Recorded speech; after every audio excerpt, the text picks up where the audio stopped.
well as Wales. Once again, drier towards the southeast, not as sunny, not as warm either, temperatures reaching 14 or 15 Celsius. And heading into Thursday night, some wet and windy weather develops for a time. Expect warm spells with the odd rude interruption. Box Boilers sponsors the weather on GB News.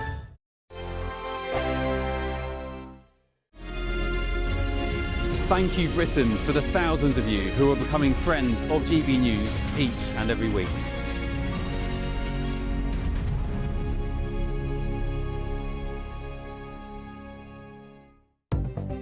Good morning. This is the latest AI travel news from gbnews.com.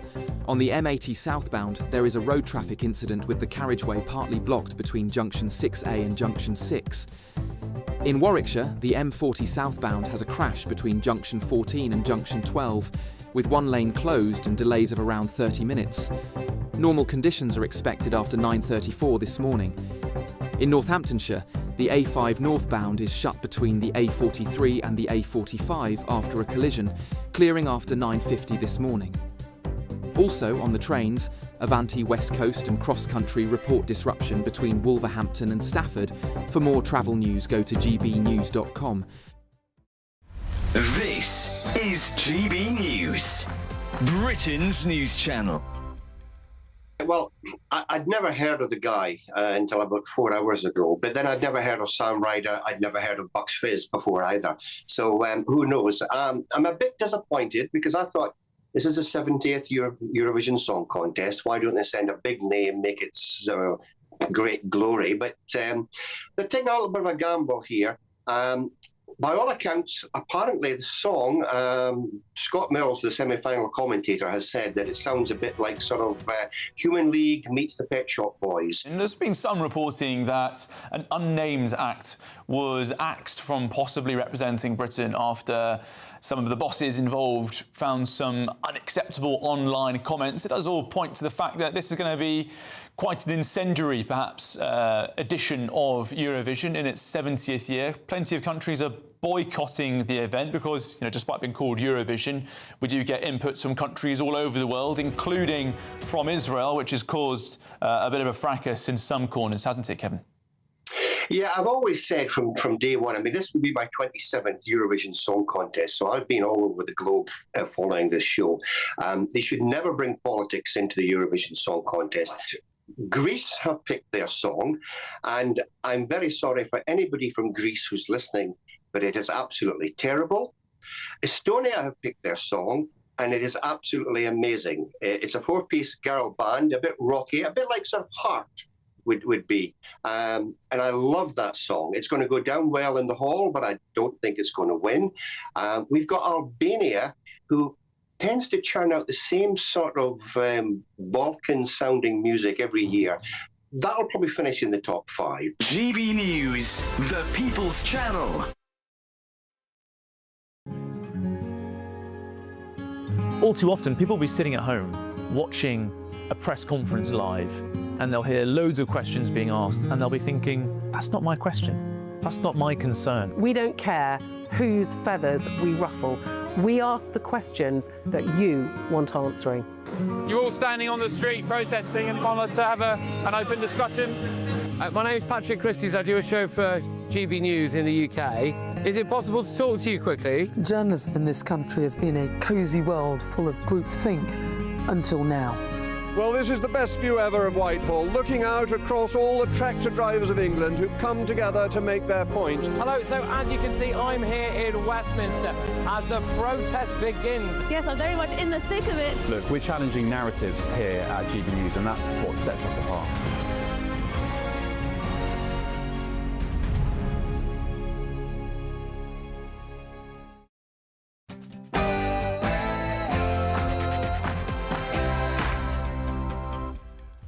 Good morning, 9:30 on Wednesday, the 25th of February, live across the UK, Britain's Newsroom with Andrew Pearce and Miriam Cates. Well, it's a French fiasco. New data shows that police in France allowed 2/3 of migrant crossings to reach Britain, despite the UK sending millions to Macron. They must be laughing at Grand Bretagne. Migrants arriving via small boat will be detained and return to France in short order. Some breaking news: as the weather gets warmer, your energy bills will fall by £117 a year from April. People are asking me, please, please, please, Mr. President, we're winning too much. We can't take it anymore. We're not used to winning in our country. Well, President Donald Trump says America is back as he spoke for almost 2 hours overnight in Washington. He celebrated tax cuts, ending wars and introducing more tax cuts. He also remains on high alert over Iran. We've already developed missiles that can threaten Europe and our bases overseas, and they're working to build missiles that will soon reach the United States of America. And Lord Mandelson was arrested after police were reportedly tipped off he was about to flee to the British Virgin Islands. Building farming's resilience, the theme of this conference, is about taking a wider view of the challenges and opportunities ahead. The government relaunches a green payment scheme for farmers, but is it enough to support British food production? As it stands right now, there is a lottery in cancer survival. And new figures this morning show almost all NHS trusts are missing major cancer targets, with some patients waiting 104 days for care. And are patients now avoiding their GPs? Well, figures this morning show almost half of the public don't bother contacting their doctor when they're ill because it's too hard to get an appointment.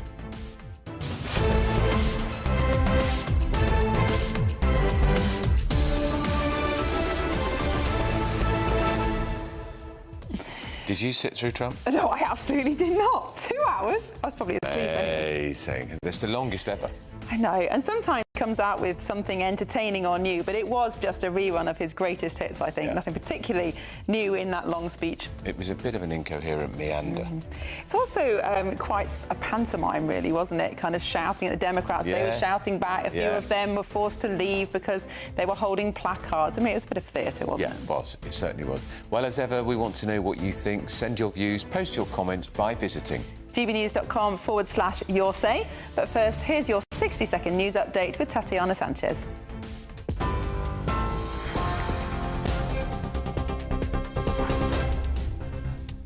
Thank you very much and good morning. The top stories: energy bills will fall by £117 a year in April. The regulator Armstrong has announced following a shake-up in charges by the government. Nearly everyone in England, Wales and Scotland will benefit from a cut irrespective of their tariff, although the amounts will vary between households. Lord Mandelson's lawyers have said police officers arrested the former ambassador to the US at his London home on Monday afternoon because they worried he was a flight risk. And Donald Trump delivered his annual address to a joint session of Congress, setting the record for the longest ever State of the Union speech. It was the first time Donald Trump publicly came into contact with members of the Supreme Court since he railed against them over their decision to throw out his global tariffs. He said he will continue imposing tariffs on other countries despite the ruling. Those are the latest headlines. More in half an hour. Tune in to GB News Radio wherever you are. Online, on DAB Digital Radio, on TuneIn, on Radio Player, on Nation Player and on your smart speaker. Just say, play GB News.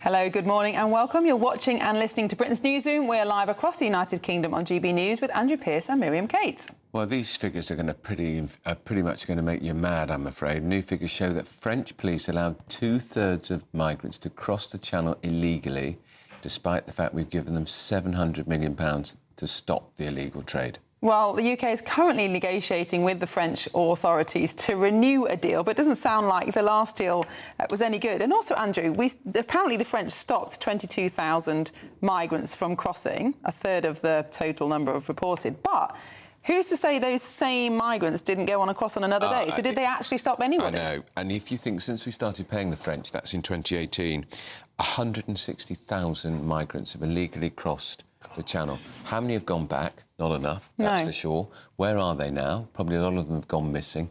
And we've given £700 million. Yeah. That's what is that, 2 hospitals? Probably. I don't know how much it costs to build a hospital, but it's a huge amount. Yeah, and of course Shamima Begum, the ISIS bride, we read, is planning to get out of her camp, go through Turkey and come to Britain on an illegal boat crossing because she knows it's so easy to do it. Yeah, it's the easiest form of transport. But of course, it's difficult to know exactly what the French police can do because the French Parliament did change the rules to allow them to stop the boats and push them back. But the policing union said that we're not going to allow our officers to do this unless we know they're immune from prosecution. Because, of course, it's a dangerous game. It is quite possible that people will be injured or die if they try and force the boats back, pop the boats, stop the propellers, as some of the proposals were.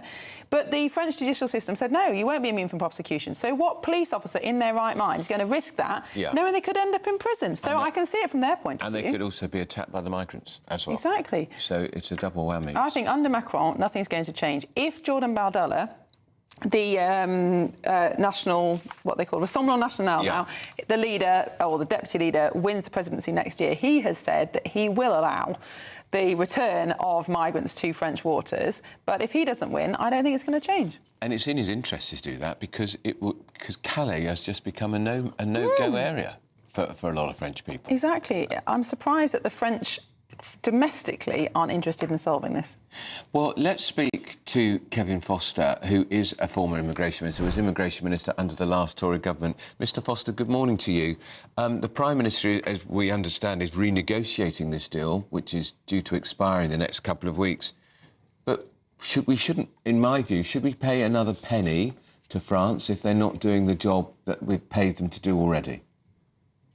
Well, Andrew, the figures are pretty stark, and Miriam's absolutely right. Whilst it says I think the number of crossings stopped is just over 22,000 compared to 41,000 making it across the channel. You know, you have to think, what did those 22,000 do? And basically what happened is they were stopped crossing one day, told not to be a naughty boy and don't try that again.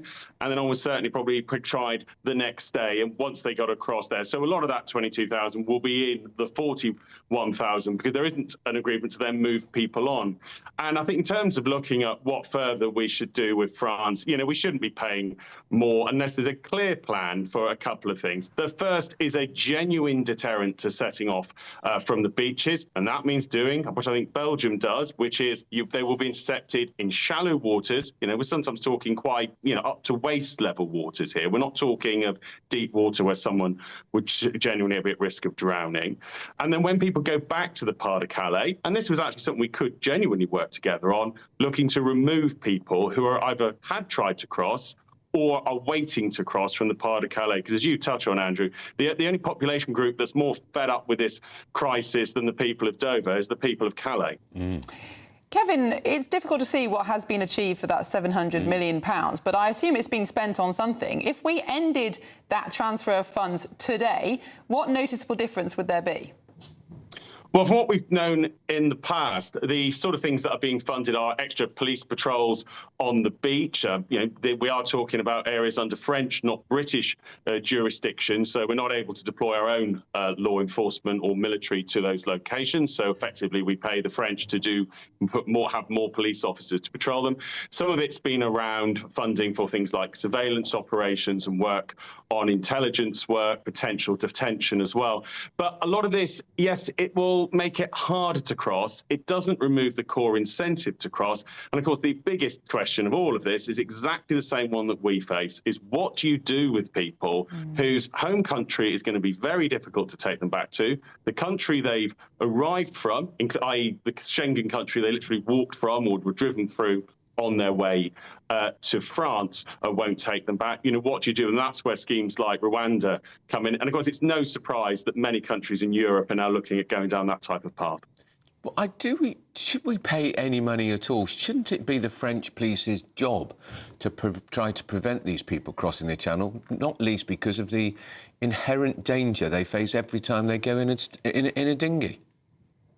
Yeah, Andrew, the theory's right there. You know, at the end of the day, these people are bringing a lawless trade to the Pas de Calais. You know, the gangs that are operating in the Pas de Calais don't just engage in people smuggling, they engage in all sorts of violence and other behaviour, including money laundering. But that said, sometimes you have to work, you know, in the practical world we are in, that this is a problem that has a big impact on us. It's something that we do wish to look at dealing with, and there's plenty of other instances where we look to tackle problems with our national security well beyond our borders, where we think local authorities on their own either wouldn't be able to or wouldn't have the incentive that we do to tackle that problem.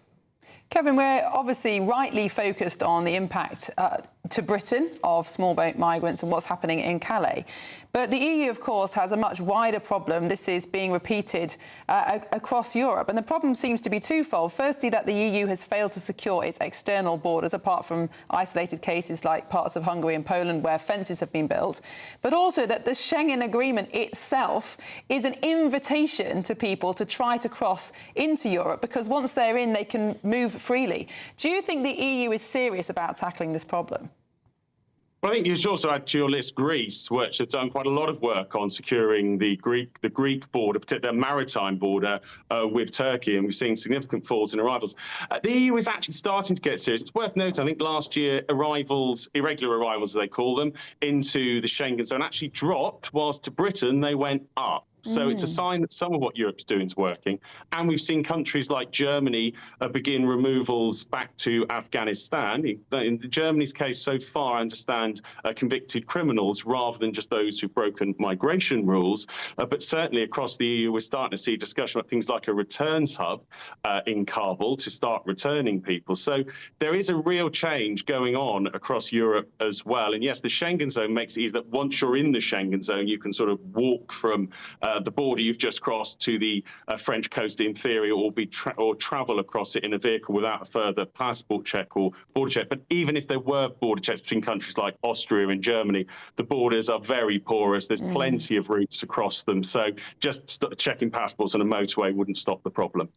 And we can wring our hands in despair at the French,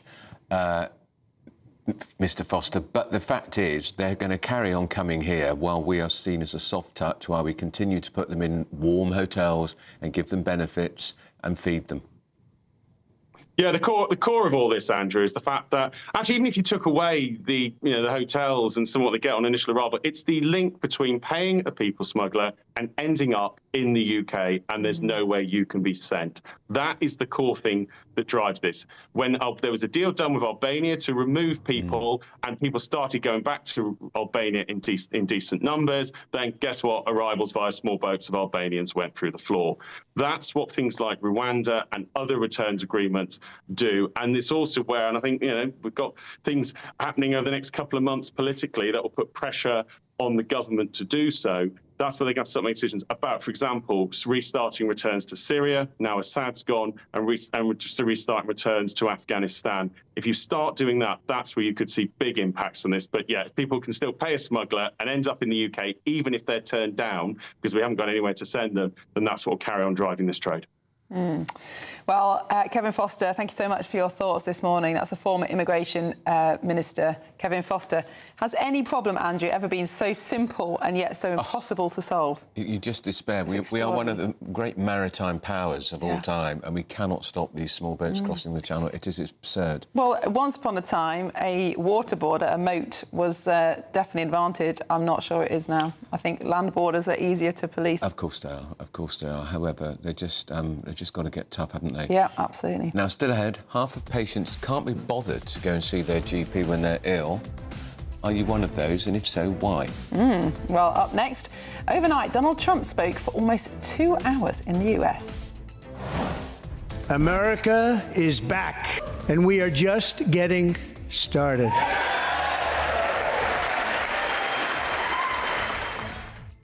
We're not going to make you sit through all of it, we promise. You're just going to get the best bits. There aren't that many of those either. But first, if you want some elusive holiday sun, here's the forecast for some of our top European destinations. Can't wait to get in that sea. Lovely and warm. Just like the feeling of having great travel insurance. All Clear Travel Insurance sponsors GB News Travel Destinations Forecast. Plenty of warm and sunny weather across Europe now. Blustery showers in Cyprus, windy in the Canaries. Those two regions the exception to the mostly dry and settled theme. High pressure across Central Europe, bringing plenty of sunshine through Spain, Portugal, into France. Italy seeing above average temperatures as well, 17 or 18 Celsius widely. But we do have these showers across the Greek islands into Cyprus with some gusty winds. All Clear Travel Insurance sponsors GB News Travel Destinations Forecast. No matter the state it's in, this is our nation. Join me, Jacob Rees-Mogg, for a genuine, honest discussion on where we have been, where we are going, and where we are with the people who set the direction. Tune in to State of the Nation every Monday to Thursday, 8 to 9 o'clock. Only on GB News. Martin Daubney, weekdays from 3 p.m. 3 miles from Tame, but obviously feeling the pinch a bit there, Sam. But tell us about specifically in your own life what motivated you to hit the highway. Yeah, so about 14 years ago, I made a decision I couldn't be here anymore, and luckily somebody found me. I was very, very lucky, and yeah, it had some incredible support around me and people who rallied around me and got me to a better place, really, Martin. Well, you got Union flags on your back there, flapping along, so no doubt you're catching a lot of attention as you're walking on the hard shoulder. People peeping their horn and getting involved and saying hello to you? It's amazing. Honestly, I've been given cornettos, I've been given mini eggs. Honestly, Martin, the general public, I mean, they really back our British farmers, and farming is in crisis at the minute, Martin. And, you know, one farmer a week takes his own life. It's incredibly sad. They're the backbone of this country. Sam, a lot of people listening in will be absolutely behind you on that, although not walking alongside you. That'd be too much like hard work. But on a serious point, you're the co-founder of the We Are Farming Minds. And how can people get involved? You're probably trying to raise a few quid. How can people get stuck in, mate?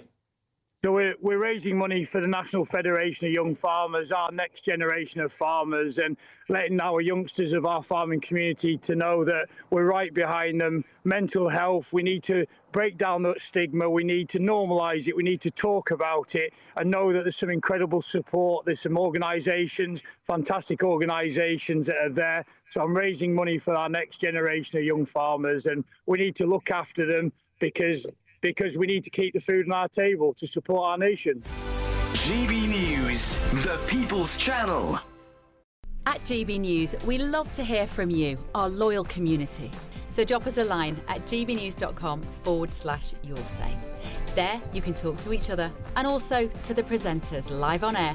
gbnews.com/yoursay, because GB News is your channel, Britain's news channel. Join me, Nana Akweer, for an informative, interactive news programme with a difference. It's fun. No, he didn't say that, Dave. I'm so surprised. I think there's an element of truth to that. Join me from 3 p.m. every weekend, only on GB News, Britain's news channel.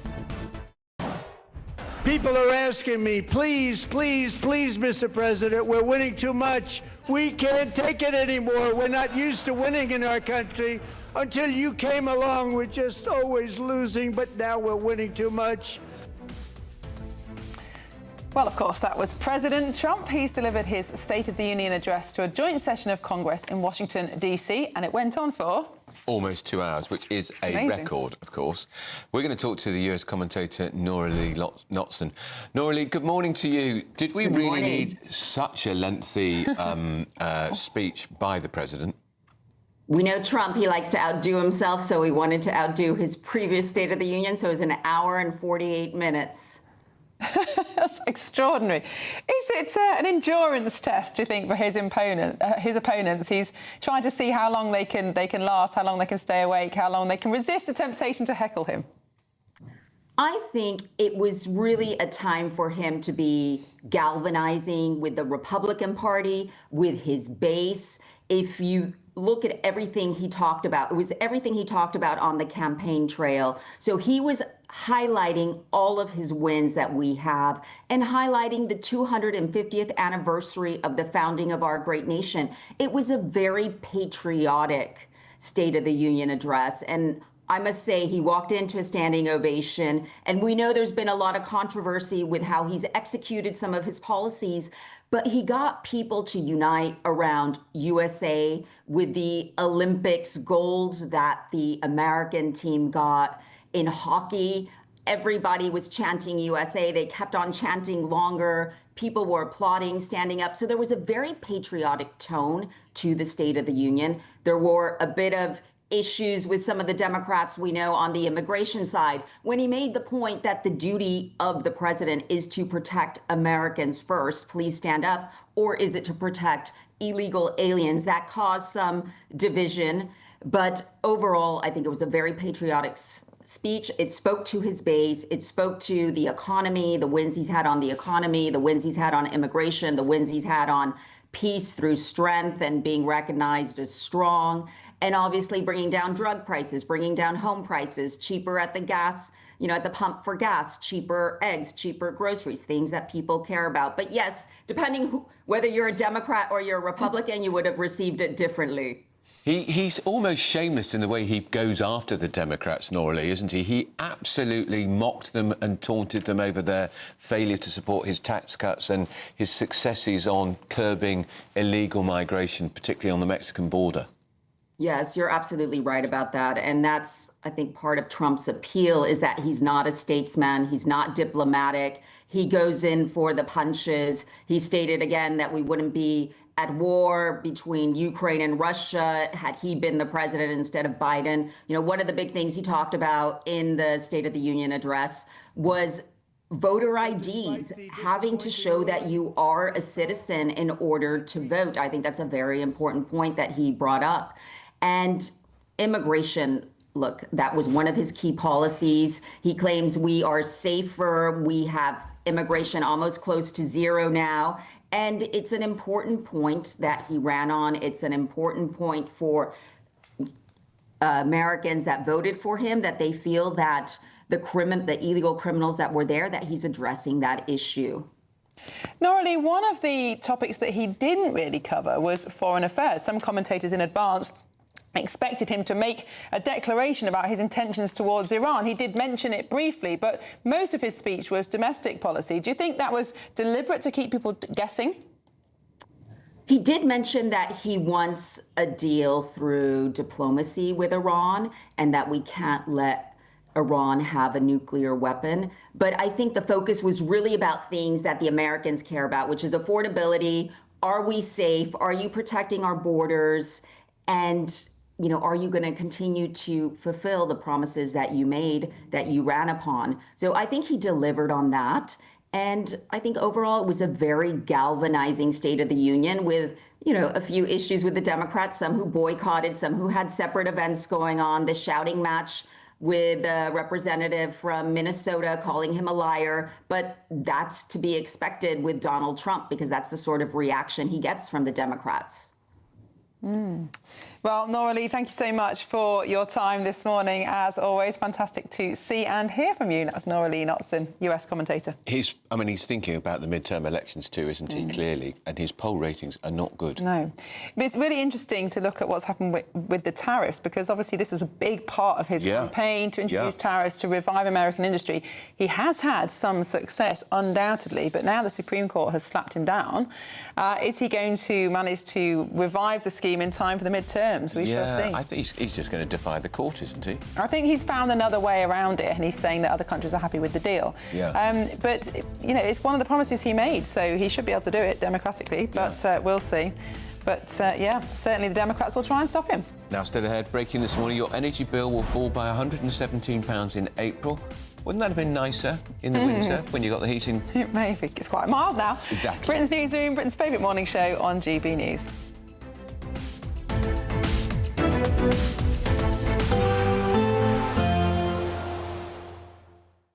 Expect warm spells with the odd rude interruption. Boxed Boilers sponsors the weather on GB News. Hi there and welcome to the latest update from the Met Office for GB News.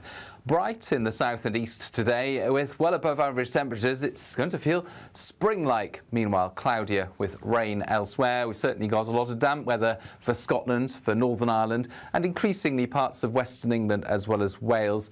The rain more showery for Wales and the southwest, but certainly persistent for Northern England, Scotland and Northern Ireland. The brightest skies will be restricted by the afternoon to East Anglia in the southeast, but that's where the highest temperatures will be, up to 18 Celsius for some. It's above average elsewhere, but with the cloud and rain, not feeling quite so warm. Now, heading into the evening, the cloud in the west pushes further east, albeit gradually. The rain turns more showery, some drier interludes for parts of Scotland, but mostly it's persistent dampness, particularly for the far north. Showers coming and going through the central belt into the southwest of Scotland, Northern Ireland as well. The rain tending to fizzle away at this stage across much of England and Wales, but a lot of cloud, low cloud, pushing onto the hills, leading to some hill fog.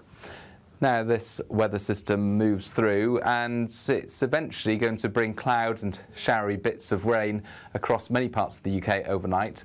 Drier towards the south, not much rain here at all. It's going to be a breezy night with that breeze coming from the southwest, a mild one for all of us, 8 to 10 Celsius.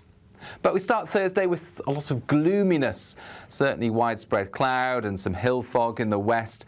Before the next system swings in, this is going to bring some outbreaks of rain to Scotland, Northern Ireland, and then by the afternoon, much of northern and western England as well as Wales. Once again, drier towards the southeast, not as sunny, not as warm either, temperatures reaching 14 or 15 Celsius. And heading into Thursday night, some wet and windy weather develops for a time. Expect warm spells with the odd rude interruption. Boxed Boilers sponsors the weather on GB News. Thank you, Britain, for all of you who listen to GB News Radio. Whether you're at home or on the go, you're making us Britain's news channel and Britain's radio station.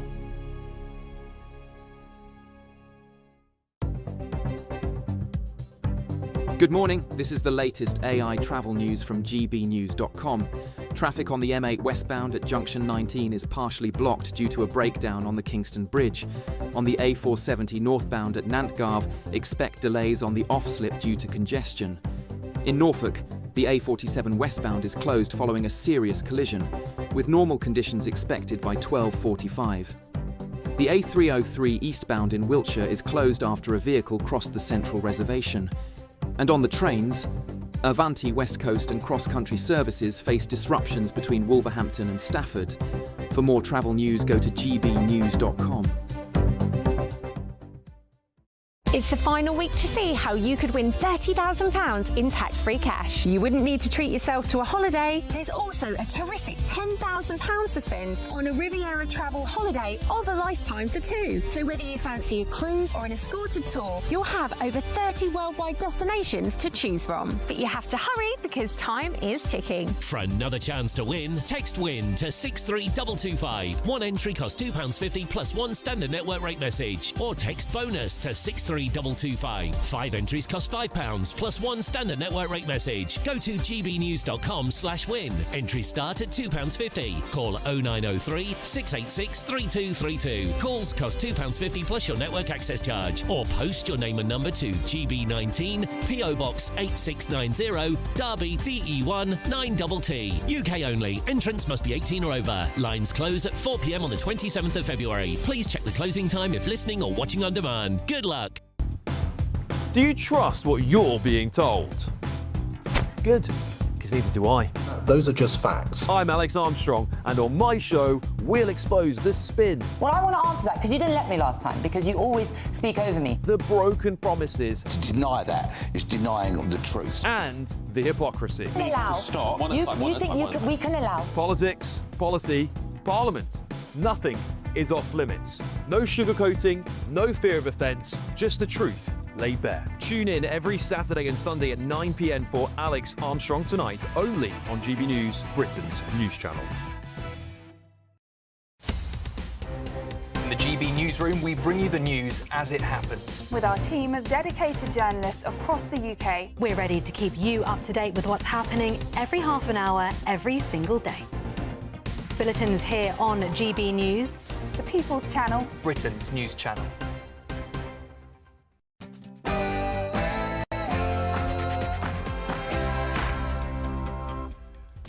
Good morning. It's 10 o'clock on Wednesday, the 25th of February. We're live across the United Kingdom. This is Britain's Newsroom with Andrew Pearce and Miriam Cates. Well, it's another French fiasco. New data shows police in France allowed 2/3 of migrant crossings to reach Britain, despite the UK sending hundreds of millions of pounds to President Macron. They're laughing at us, aren't they? Migrants arriving via small boat will be detained and returned to France in short order. That going well. Breaking news. As the weather gets warmer, your energy bills will fall by £117 a year from April. People are asking me, please, please, please, Mr. President, we're winning too much. We can't take it anymore. We're not used to winning in our country. An unrepentant Donald Trump saying America is back as he spoke for almost 2 hours overnight in Washington, celebrating tax cuts, ending wars. He also remains on high alert over Iran. We've already developed missiles that can threaten Europe and our bases overseas, and they're working to build missiles that will soon reach the United States of America. And it has emerged that Lord Mandelson was arrested on Monday after police were tipped off that he was about to flee to the British Virgin Islands. As it stands right now, there is a lottery in cancer survival. Well, new figures this morning show almost all NHS trusts are missing major cancer targets, with some patients waiting 104 days. And are Brits avoiding their GPs? New figures this morning show that almost half of the public don't bother contacting their family doctor when they're ill because it's too hard to get an appointment.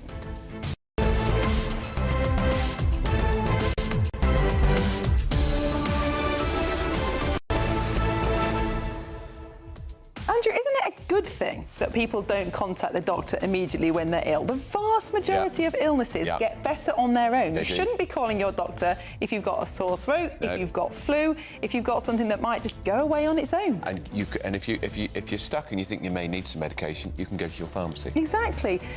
The important thing is that people know the symptoms of serious emergencies like heart attacks and strokes and things like that. It's important that people know those signs.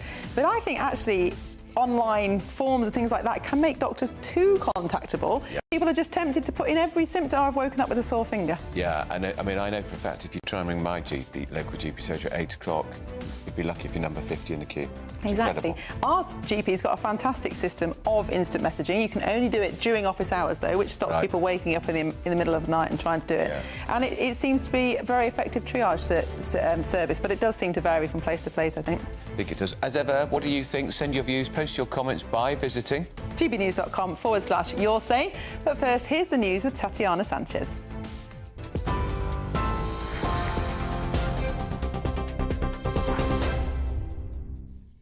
Good morning. The top stories. Energy bills will fall by £117 a year from April, the regulator Ofgem has announced this morning, following a shake-up in charges by the government. Nearly everyone in England, Wales and Scotland will benefit from a cut irrespective of their tariff, although the amounts will vary between households. For millions of households, the drop will mean about £10 a month for those using a typical amount of gas and electricity. However, prices still remain relatively high by historical standards. Debts have ballooned and bill payers are being urged to shop around for further savings. Energy Secretary Ed Miliband says the energy price cap drop was happening because of the actions we took in the budget. Shadow Energy Secretary Andrew Bowie spoke to GB News. This is actually devastating for Ed Miliband and Rachel Reeves. Despite all of the efforts they've made, their sleight of hand, increasing taxes to pay for a slight reduction in bills, we're still £70 worse off in our energy bills than we were in July 2024. And all the experts predict that bills are going to continue to rise for the rest of this year. So this promise that Ed Miliband gave us during the election of reducing bills by £300 looks even more unlikely by the day, despite their best efforts to try and cover up what is a nonsensical approach to energy in this country. Lord Mandelson's lawyers say police officers arrested the former ambassador to the US at his London home on Monday afternoon because they worried he was a flight risk. The Met Police detained the former Labour cabinet minister after receiving a tip-off that he was about to move to the British Virgin Islands. Lord Mandelson was forced to surrender his passport as part of his bail conditions after being questioned by police for several hours. In a statement, lawyers for Mandelson described the allegations of plans to flee the country as baseless. Sir Keir Starmer is set to face questions from MPs in the Commons for the first time since the arrest. It comes as MPs demand the release of files on Andrew Mountbatten-Windsor's appointment of trade envoy, as one MP slammed the former prince as rude, entitled and arrogant. In other news, Donald Trump delivered his annual address to a joint session of Congress, setting the record for the longest ever State of the Union speech, clocking in at almost 1 hour and 50 minutes. On Iran, the US president said his preference is to solve this problem through diplomacy, but he warned again the country against pursuing a nuclear weapons program. It was the first time Donald Trump publicly came into contact with members of the Supreme Court since he railed against them over their decision to throw out his global tariffs. His latest trade tariffs came into effect on UK imports at 10% yesterday, lower than the 15% rate he threatened over the weekend. He said he will continue imposing tariffs on other countries despite the ruling that overturned the import tax policy. So despite the disappointing ruling, these powerful country-saving, it's saving our country, the kind of money we're taking in, peace-protecting. Many of the wars I settled was because of the threat of tariffs. I wouldn't have been able to settle them without. Will remain in place under fully approved and tested alternative legal statutes. And as time goes by, I believe the tariffs paid for by foreign countries will, like in the past, substantially replace the modern-day system of income tax, taking a great financial burden off the people that I love.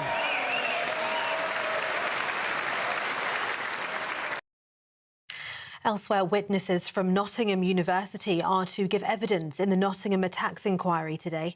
The inquiry yesterday heard that the killer avoided being sectioned after a violent episode over concerns about the over-representation of young black men in custody. The inquiry is looking at the events leading up to Valdo Callacane killing university students Barnaby Webber and Grace O'Malley Kumar and the school caretaker 65-year-old Ian Coates. It also heard yesterday that a warrant to arrest Callacane before he killed them was not carried out for months in what was described by a police chief as a serious systemic and operational failure. In other news from today, visitors from 85 countries will need an electronic permit before travelling to the UK, or they won't be allowed to board flights. The electronic travel authorisation, costing £16, will be mandatory for travellers who don't need a visa as the government tightens border checks. Airlines will be required to refuse boarding without the authorisation or other valid documents, though British and Irish citizens are exempt. Ministers say the scheme will strengthen border security and modernise the system for travellers. The NHS says it has secured a rescue package of alternative medical cement to allow joint surgery to continue. Last week, hospitals had been told to postpone treatments, including knee and hip replacements, after the health service's main supplier encountered a major production problem. The NHS was thought to have only 2 weeks' supply in stock and so was focusing on emergency patients and the most complex cases on the waiting list. But NHS England believes the shortfall will now be covered after a new supplier was found and an existing supplier agreed to up its deliveries. And Swansea City Football Club co-owner Snoop Dogg was greeted with a guard of honour on his first visit to the Welsh club. The American rapper, who's a minority owner of the Championship club alongside American television host Martha Stewart and Croatia international Luka Modric, made his first appearance at the Swansea Stadium for yesterday's clash with Preston North End. The game ended in a 1-1 draw. Those are the latest GB News headlines. For now, more from me in half an hour. Tune into GB News Radio wherever you are. Online, on DAB digital radio, on TuneIn, on Radio Player, on Nation Player and on your smart speaker. Just say, play GB News.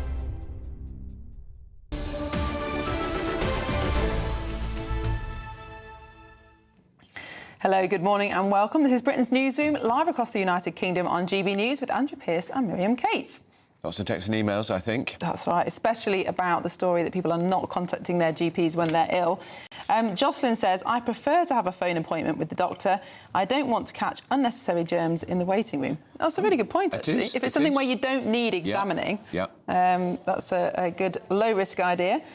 Phoebe says, my local surgery has gone from 8,000 patients to 12,000 within the last few years with no increase in staffing levels. GPs and staff are pulling their hair out. Patients complain that GPs come out to the waiting room exploding, I'm doing my best. Everybody's under pressure. They are. And when I get that point about preferring a telephone consultation, I think people should have the choice. Well, and especially if it's something with unexplained symptoms where you actually need to be examined. And the problem is we've got the same number of GPs per person, roughly, that we've had for a long time, but the population has aged, and so health complaints have become more complicated. So we actually probably need more GPs per person. But another person says, I'm 77 years old. I now find I get more sensible answers from AI chats rather than trying to get a GP appointment. Gosh. Got to be careful with that. It used to be Dr. Google, didn't it? Yeah. And now it's AI. AI can be helpful, but be careful. The GP obviously knows your history and your risk factors, which AI might not. AI gets things wrong sometimes as well. Of course it does. But, there's a lot of information out there anyway, isn't there? That's the point. Exactly. Now, the student loan interest row rumbles on. Tory leader Kemi Badenoch says she would scrap the unfair debt trap of high interest rates. Remember, it's the Tory government that introduced these rates in the first place. Indeed. But the senior Conservative MP, David Davis, says it doesn't go far enough. Yesterday, he tweeted, students who are promised opportunity have been left with debt will never be fully repaid. The current system is a scam on an entire generation. We must rebuild it. Well, the Education Secretary Bridget Phillipson has waded into, suggesting the priority is grants for poorer students rather than cutting interest rates. We're saying we've just got to overhaul the entire system, don't we? Well, Oliver Dean is a final year student at the London School of Economics. He joins us in the studio now. Oliver, good morning. So you are in your third year? Final year of study, graduating in just a few months' time. OK, good luck with your finals. Good luck for my finals and good luck actually trying to find a job as well. Well, yeah, maybe. But no, I, like many other students across the country, am very worried. Not least because of the ever-competitive job market that we are emerging into, but also because of my student loan repayments. I am supposed to be leaving university with about £50,000 worth of debt. And what they don't tell you, and a lot of students actually fall for this trap, is when you sign that contract and you take out that loan, you begin accumulating interest as soon as you begin your first year of study. And so, in actuality, in a few years' time, I'm going to be, in debt of about £70,000, maybe even £80,000. And we have seen massive increases in the number of students who actually are unable to pay off their debts. And we've seen the number of students in debt with more than £100,000 worth of debt increase massively. And this idea that, we need to scrap the student debt trap, I think it's well-founded, and I think the way that they are going to fund it by, disbanding places which, with specific courses at specific universities that don't necessarily offer a return on investment is well thought through. And I would argue, in response to David Davis's point, I don't think it would be fiscally responsible to essentially write off an entire generation's worth of student debt. We saw in 2017, for instance, the IFS come out and saying that the cost for writing off student debt would be about 60 to 70 billion pounds. The figure now is closer to 200 billion pounds. And so, you have to ask the question, where is this money coming from?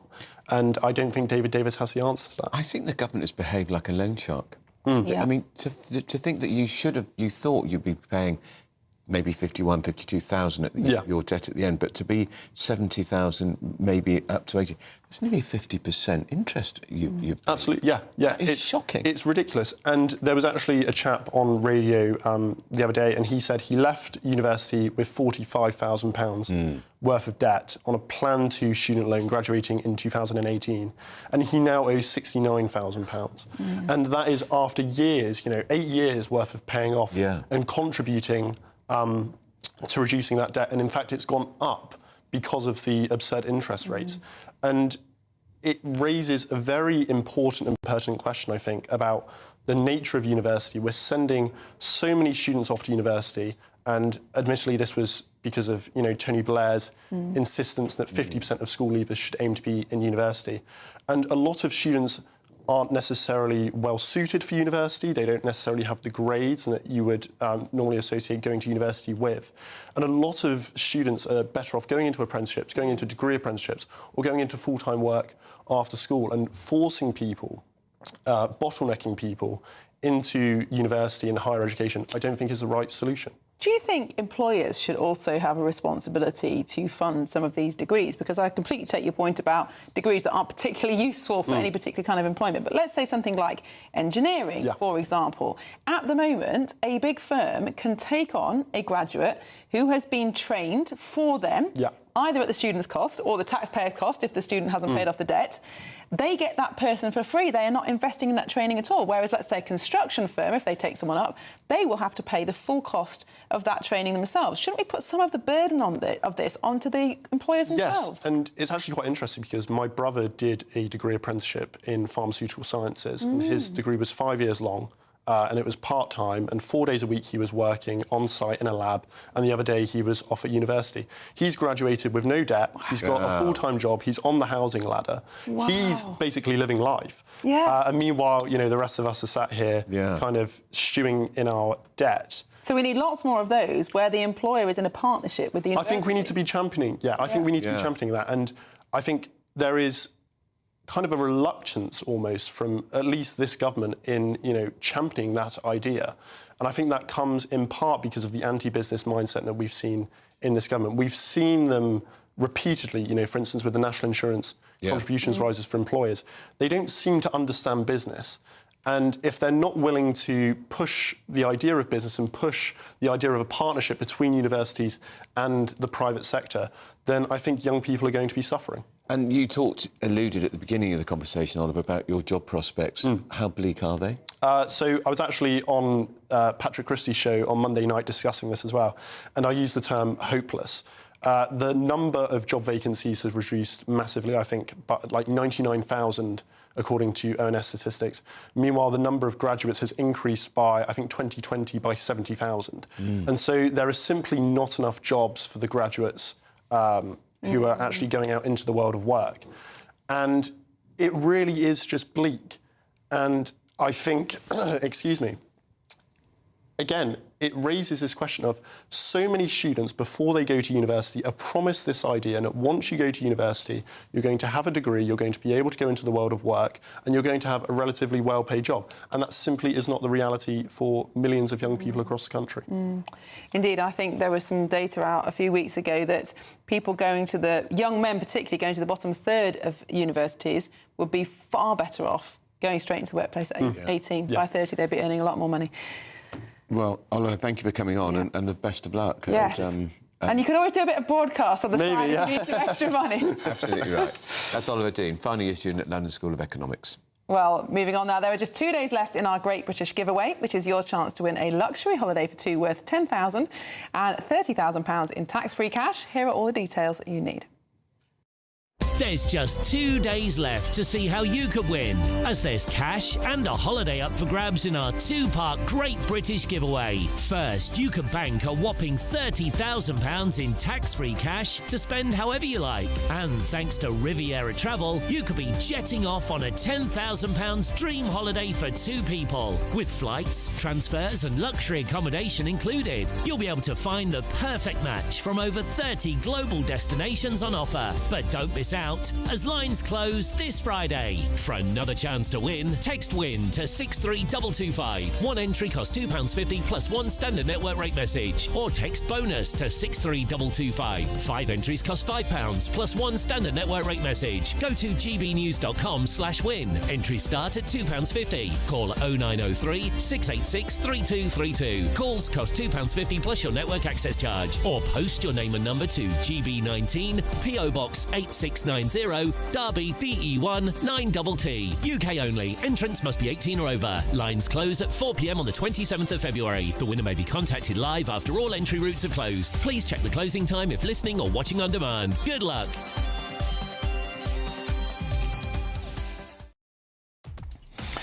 Well, up next, reportedly things have got worse for Andrew Mountbatten-Windsor. We're told he's been banned from riding horses at the Sandringham estate. Well, we're going through that and more with two men who struggle to mount a horse, Stephen Pound and Mike Parry. Giddy up, gents. Britain's Newsroom on GB News. Westminster's full of talk, but out here, it's the real world. Am I allowed to talk now? No, that's it. This is where it matters, real people and real lives. That's what politics is all about. In fact, has Trump made a good start? No. Straight answers, no spin, and just a couple of pints. How many fingers have I got up? About 10. So join me for Lee Anderson's Real World every Friday at 7 p.m, only on GB News. The People's Channel, Britain's news channel.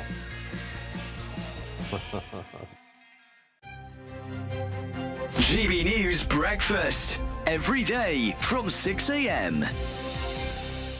The head of planetary defence at NASA has revealed what keeps her up at night, and that is tens of thousands of city-killer asteroids that remain undetected. They're out there, they're in space, they're heading our way. We need something to predict where they're going to. Yeah, well, there was a case about 4 years ago, where they sent a spaceship up called DART to hit a massive asteroid which was heading our way, and it was something like 14,000 miles an hour it went at, and it hit this thing and diverted it, and the planet was saved. It made a bit of a story at the time. The problem is that it's the middle-sized ones. Lots of these asteroids come into the planet Earth every year, but they're so small they disintegrate on. They burn up in the atmosphere and things, yeah. The big ones we know about, and like the one which DART went out, it was 460 foot wide. It went out and diverted it. What they can't manage is thousands of these asteroids, which are the middle size, which if they hit the planet Earth, it won't end life on Earth, but it will cause massive regional damage. They're the ones that they're worried about. So there's no. This expert says we sit awake at night worrying about it because there's so many of them.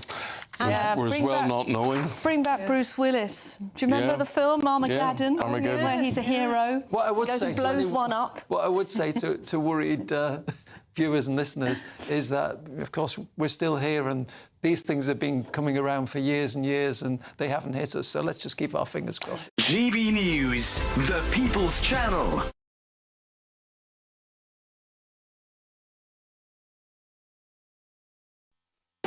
You want to know what's really going on in the corridors of power? Labour don't know what to do with you half the time, and that makes you quite lethal in the chamber. Get behind the headlines with Chopper's Political Podcast. Join me, Christopher Hope, as I sit down with the great and the good of British politics. We'll see where this ruling takes us. These are the stories shaping our nation. Chopper's Political Podcast, available now on all platforms. Listen in and stay ahead.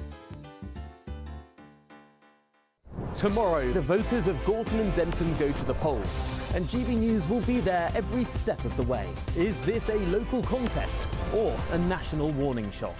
Join me, Tom Harwood, as the ballots are counted and the result declared. We'll bring you all the reaction and analysis. And what it means for the future of British politics. Vote 2026, the people decide. Tomorrow, throughout the night, here on GB News, the People's Channel, Britain's news channel.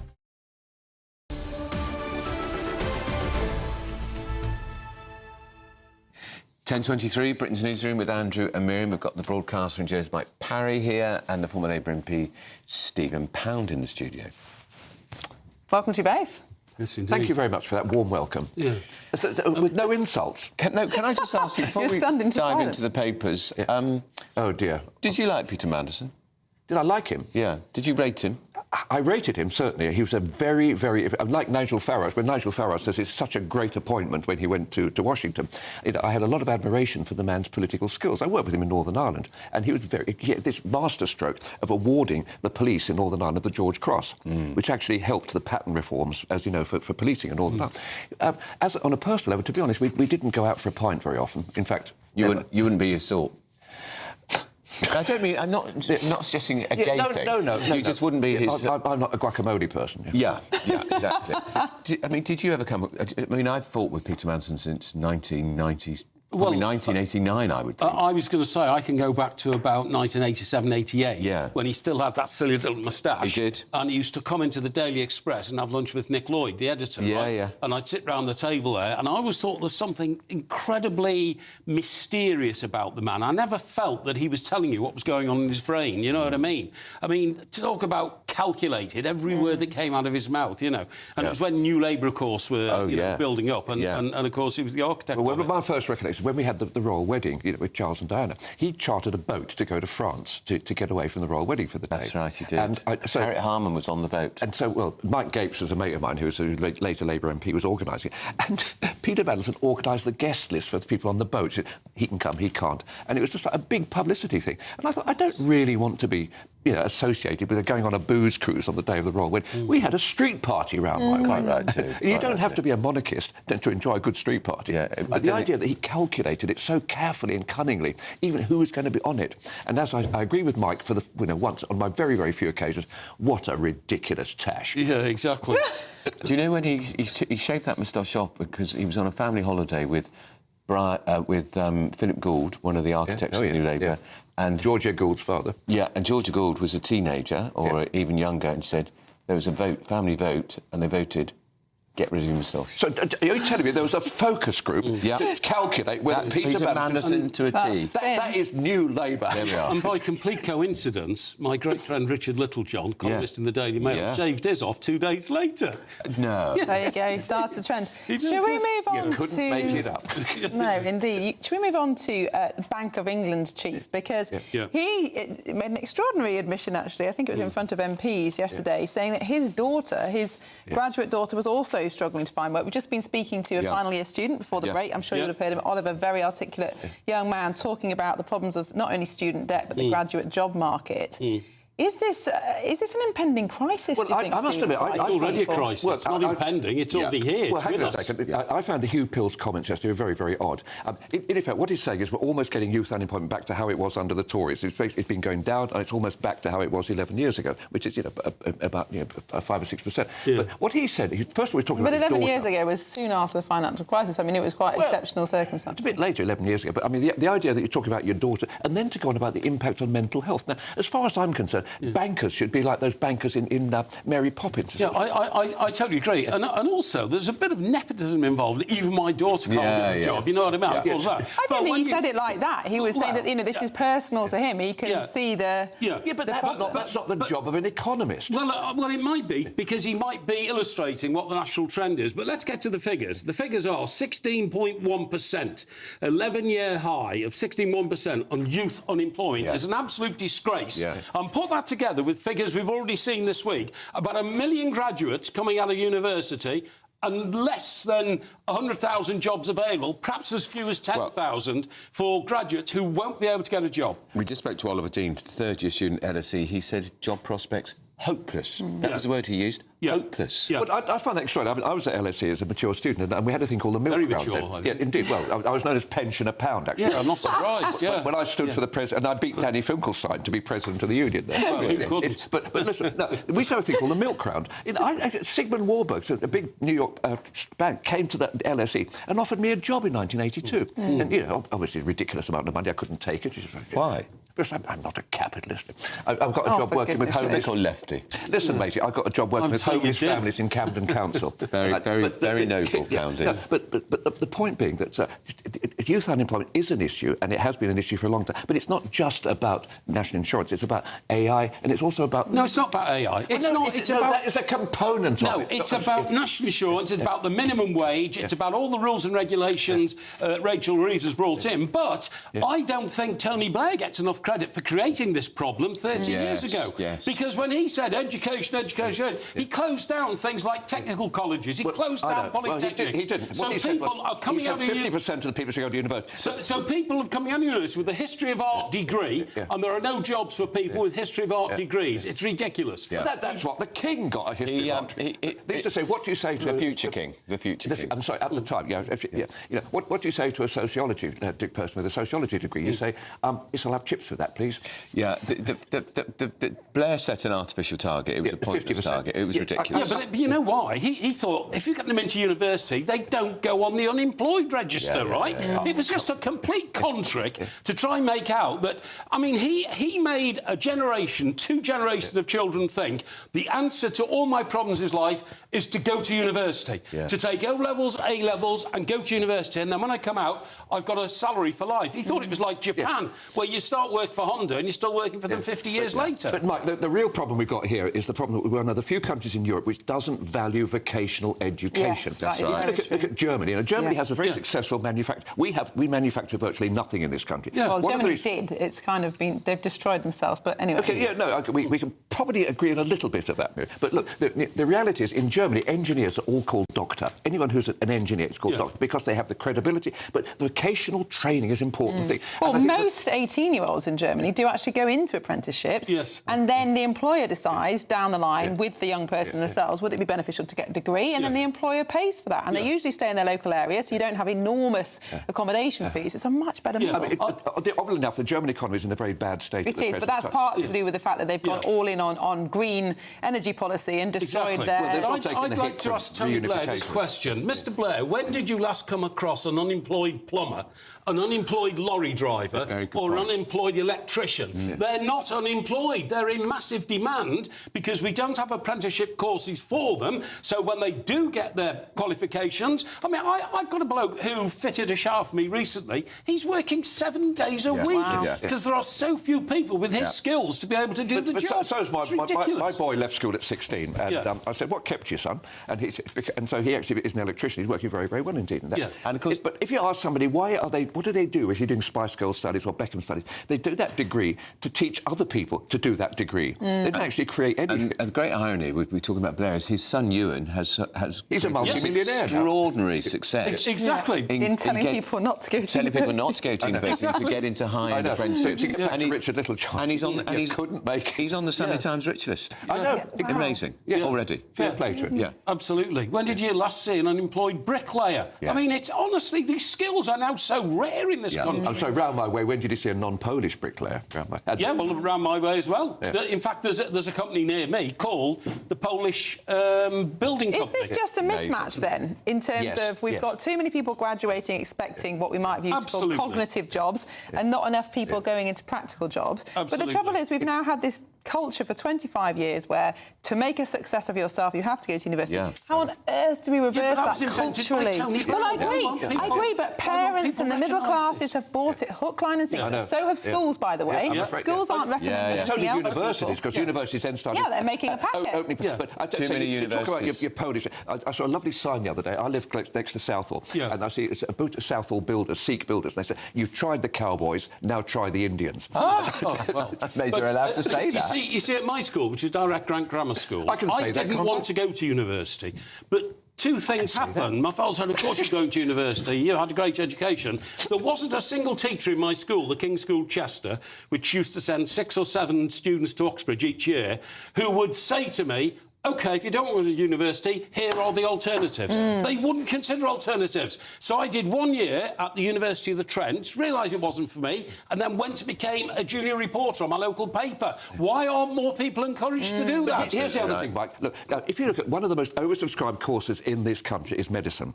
We have, it's about 25 people for every position. No, it is for people to try to get jobs in medicine. It's incredibly difficult. And so what happened? The previous government actually closed down that stream of funding for medical students. And there were less places the previous government increased the number of people at medical school. The problem is that it didn't follow through the training process after graduation. That's why we've got the problem. Anyway, I think we're going to have to... You're so reasonable sometimes, Mary. You really worry me. You say that as if it's an insult. It's a crime. It's a crime to be reasonable. I'll attempt to be much more unreasonable in future. Oh, no, you won't. Thank you, gentlemen. It's now time for our 60-second news update with Tatiana Sanchez.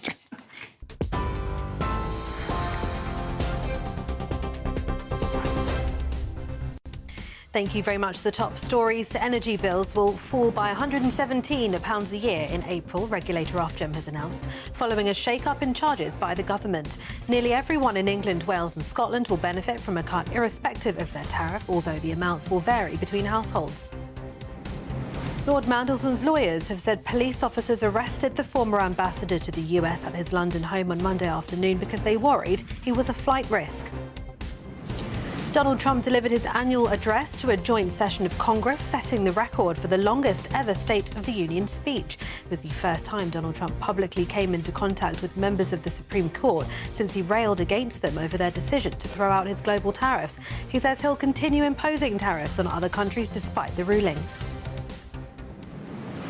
Those are the latest headlines. More in half an hour. Take the GB News family with you on any device. As long as you have an internet connection, tune into GB News anywhere on the planet or beyond.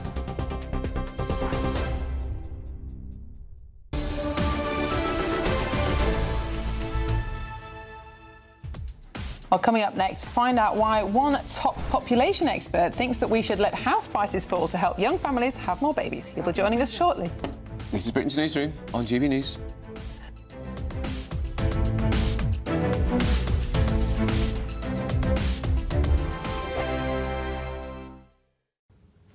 Hi there and welcome to the latest update from the Met Office for GB News. Bright in the south and east today with well above average temperatures. It's going to feel spring-like. Meanwhile, cloudier with rain elsewhere. We've certainly got a lot of damp weather for Scotland, for Northern Ireland and increasingly parts of Western England as well as Wales. The rain more showery for Wales and the southwest, but certainly persistent for Northern England, Scotland and Northern Ireland. The brightest skies will be restricted by the afternoon to East Anglia and the southeast, but that's where the highest temperatures will be, up to 18 Celsius for some. It's above average elsewhere, but with the cloud and rain, not feeling quite so warm. Now, heading into the evening, the cloud in the west pushes further east, albeit gradually. The rain turns more showery, some drier interludes for parts of Scotland, but mostly it's persistent dampness, particularly for the far north. Showers coming and going through the central belt into the southwest of Scotland, Northern Ireland as well. The rain tending to fizzle away at this stage across much of England and Wales, but a lot of cloud, low cloud pushing onto the hills, leading to some hill fog. Now this weather system moves through and it's eventually going to bring cloud and showery bits of rain across many parts of the UK overnight. Drier towards the south, not much rain here at all. It's going to be a breezy night with that breeze coming from the southwest, a mild one for all of us, 8 to 10 Celsius. But we start Thursday with a lot of gloominess, certainly widespread cloud and some hill fog in the west.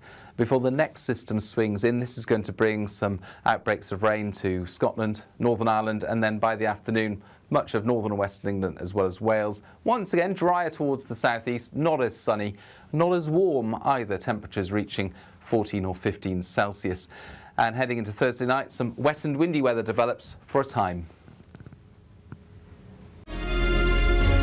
Thank you, Britain, for the thousands of you who are becoming friends of GB News every week. You're not only watching and listening to our programmes, you're becoming part of them too. Good morning, this is the latest AI travel news from gbnews.com. On the M80 southbound, a road traffic incident is partially blocking the carriageway. On the A55 at Britannia Bridge, there is a 30 miles per hour limit in both directions until further notice. In Durham, the A19 southbound is shut in all lanes after a vehicle fire, with conditions improving between 10:30 and 10:45 this morning. In Kent, the M25 anti-clockwise entry slip at junction 3 from the M20 has one lane closed for a tyre change. And on the trains, Avanti West Coast and Cross Country report disruption between Wolverhampton and Stafford. For more travel news, go to gbnews.com.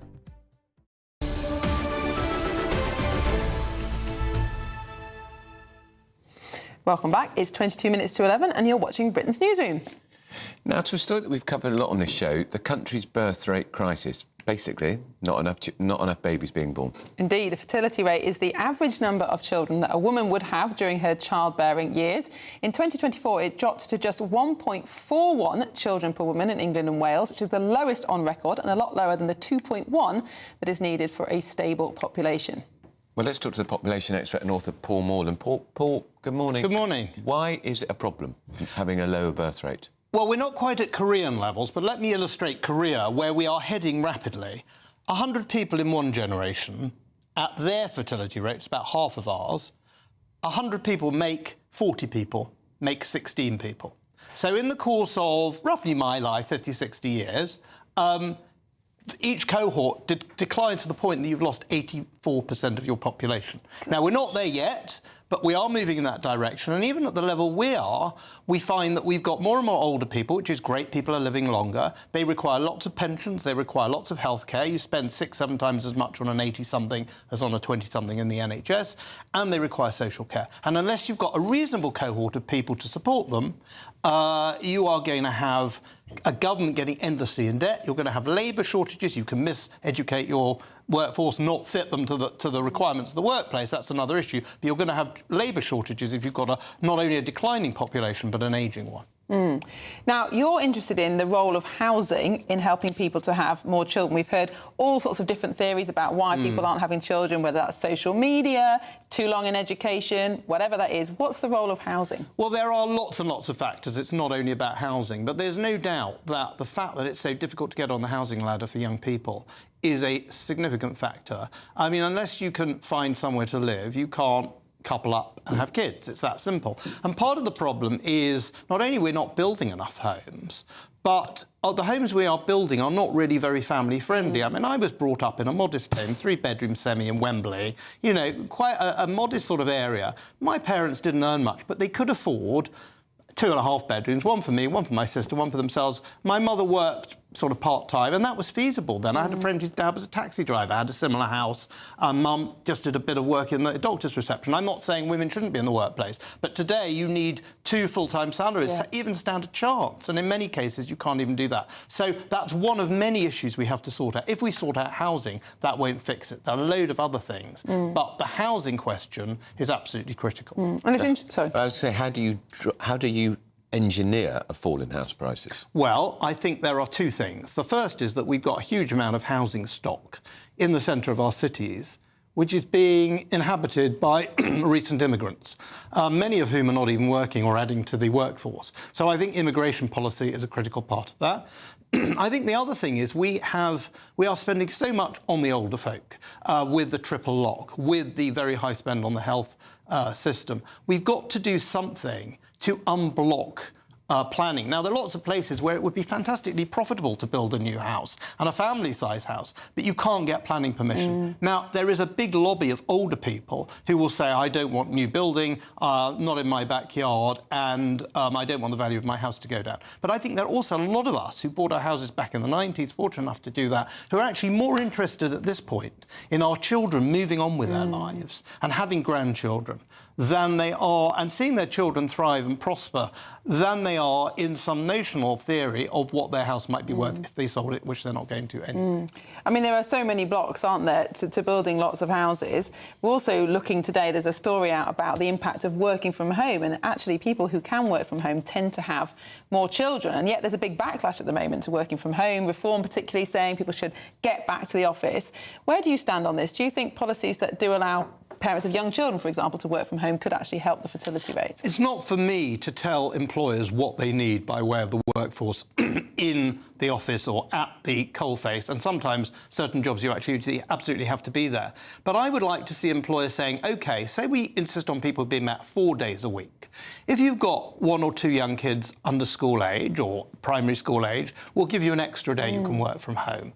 And if both parents have that, that makes a real difference. I see that with my own kids.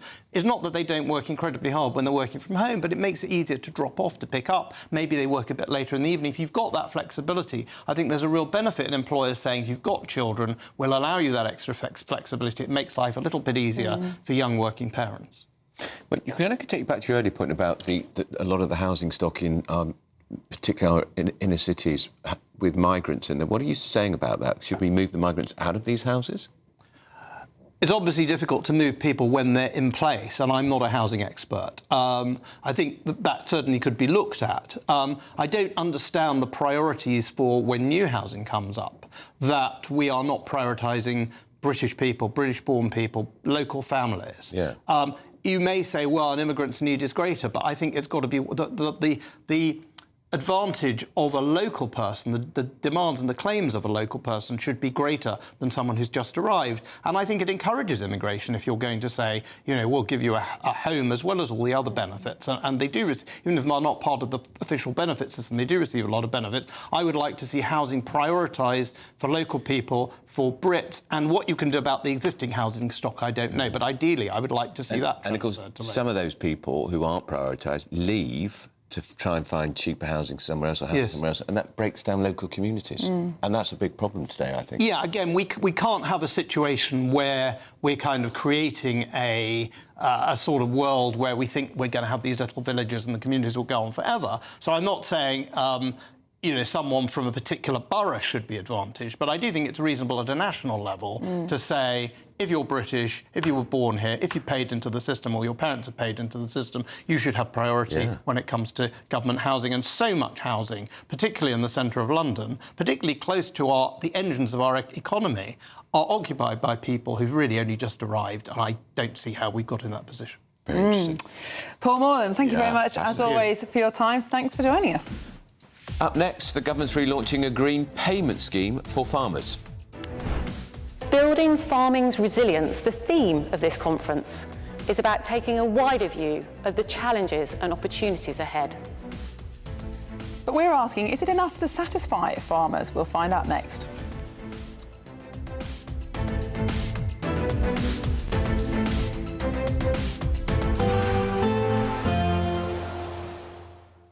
I forecast a perfect holiday in the sun.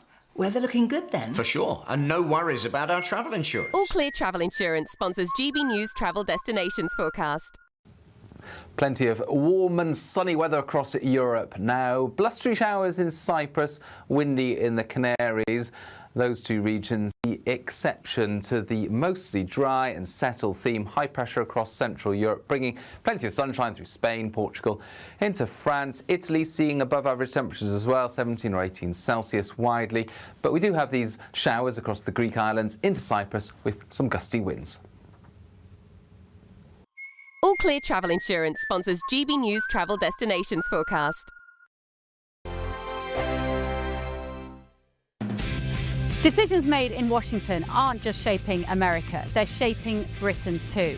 From migration to global security, from crime to health. Whatever happens in the White House today will be felt in your town or city tomorrow. That's why The Late Show is live from Washington, D.C. Cutting through the politics to show you what it all means for Britain. The Late Show live every night at midnight. Only on GB News, Britain's news channel. No matter the state it's in, this is our nation. Join me, Jacob Rees-Mogg, for a genuine, honest discussion on where we have been, where we are going, and where we are with the people who set the direction. Tune in to State of the Nation every Monday to Thursday, 8 to 9 o'clock. Only on GB News. Bold. They are under no illusion. Ray. Are you a human trafficker? Boundless. I've had enough of the nonsense, and I'm not afraid to say it. Don't get us on the BBC. Every weeknight, I tear through the headlines. The smell of gasoline. Should we be worried about it? From Westminster madness to cultural war chaos. What I'm going to do now is they are throwing things out the car as we speak. Get ready, Britain. Here we go. Patrick Christie tonight, weeknights from 9 p.m. only on GB News, Britain's news channel. At GB News, we love to hear from you, our loyal community. So drop us a line at gbnews.com/yoursay. There you can talk to each other and also to the presenters live on air. gbnews.com/yoursay, because GB News is your channel, Britain's news channel. Join me, Nana Akweer, for an informative, interactive news programme with a difference. It's fun. No, he didn't say that, Dave. I'm so surprised. I think there's an element of truth to that. Join me from 3 p.m. every weekend, only on GB News, Britain's news channel. Hi, I'm Michelle Dewberry, and my show is your opportunity to cut through all the noise and dive in headfirst to some robust debates. Ideas clash. Situation, isn't it? No, because the failure is you're deliberately avoiding my point. Nothing's held back, And if you think this is the end of it, wait for more. and we do not shy away from the difficult stuff. Sometimes I want to shake people and say, if only you understood. So join me on Jubes and Co weeknights at 6 p.m. only on GB News, Britain's news channel. Mornings don't have to be tiresome, especially if you have the right company. Wake up to news as it happens, opinion and debate, and of course, a little bit of entertainment too. Because when the kettle's on, we're on. That's Breakfast on GB News, a show worth waking up for. Every morning from 6 a.m. Only on the People's Channel, Britain's news channel. We'll spread the news, you spread the word.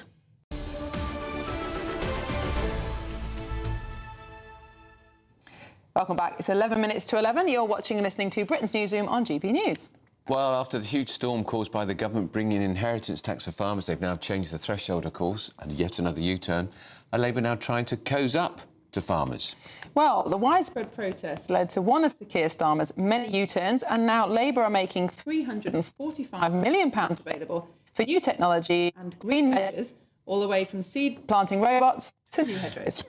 So we're joined now by the farmer and former Big Brother contestant, Cameron Kinch. Cameron, good morning to you. This package of measures, is it welcome? Is it important? How much difference would it make to you and your farm? They're welcome in the sense that us as farmers, we've been waiting for best part of a year. So last year, back in March, overnight, these schemes were closed to all new applicants. So we've been waiting for a year to hear what the new schemes would be. And look, there's quite a lot announced yesterday around the SFI schemes, the Sustainable Farming Initiative. I think, look, you had the top line one being that it's going to be capped at £100,000. That is the maximum amount you can have from which realistically won't affect that many farmers, to be fair. And then there's going to be 2 windows to apply for the schemes, one in June and the second in September. But the first one in June, if your farm's above 50 hectares, you're capped and you won't be able to apply for it, which there's not many commercial farms that are below 50 hectares. So I think that's an issue. Within the SFI, there's various sort of initiatives, I think you'd call them, that you can pick and choose what you want. And you get a certain amount of money for whatever initiative it is, and it varies depending on the initiative. That could be wildflower margins, wild bird mixes, protecting hedgerows, all good stuff. But some of them were cut, some of them were raised. So the ones that were cut were herbal lays and wild bird mixes, which more sort of affects the arable sector. And the ones that were raised were your sort of livestocky size ones around sort of moorland protection, etc., which slightly annoys me as an arable farmer, because look, arable farming is really quite tricky at the minute when you have wheat that, you can sell it for about £175 a tonne, but cost of production is £200 a tonne. So we're really on the floor at the minute in sort of arable land, whereas livestock, relatively speaking, farming's not in a good place at the minute, is doing quite well at the minute. Lamb prices, beef prices are doing quite well, but then I suppose you have dairy, that's milk prices currently tanking. So it's a tricky one. There's also a few other initiatives. I think it's just welcome that they've actually announced something, but it's taken a year. These are the schemes that replaced the old EU payments. So these is what farmers rely on to make, a lot of cases, just make a profit, because obviously, it's controversial, subsidising industry. Farming is a different case to other industries because everybody needs to eat 3 times a day, and it's bloody hard to make any money in farming. And look, these are the tagline of it is they are public goods for public money, and we want to do that with farming. And that's what a lot of farmers want to do. You want to farm in nature, and it can be done. Your most productive land, you really go hell for leather. You get as much yield as you can. But your least productive land, look, leave that aside, let that go to nature a bit, and it can work quite well. But the government needs to properly fund it, and they're still not properly funding it. Farmers voted for Brexit. Do you think there's any regret where that vote went? Well, I think that is a bit of a misnomer. There's, you know, the polls say one thing, polls are a bit dodgy, as we all know. So it could be, but I think there's opportunities. Look, it was a, I don't want to particularly comment on the EU referendum, but it was a, look, there's an opportunity for our government to really take it and do really great things with farming. And that's what we want to do with farming. But the government just needs to work with us and fund it properly, because these are good stuff. These are what people want, you know. And you go into a town or city, you ask them, do you want more nature? They'll say yes. Cameron Kidge, huge apologies. We're going to have to leave it there, but thank you so much for joining us, and all the best with your farming. We are rooting for you. Very much. We love farmers on GB News. Absolutely. And we support you. Not so sure about the French. They're making a mockery of us. Again. That's all coming up on Britain's Newsroom, Britain's favourite morning show on GB News.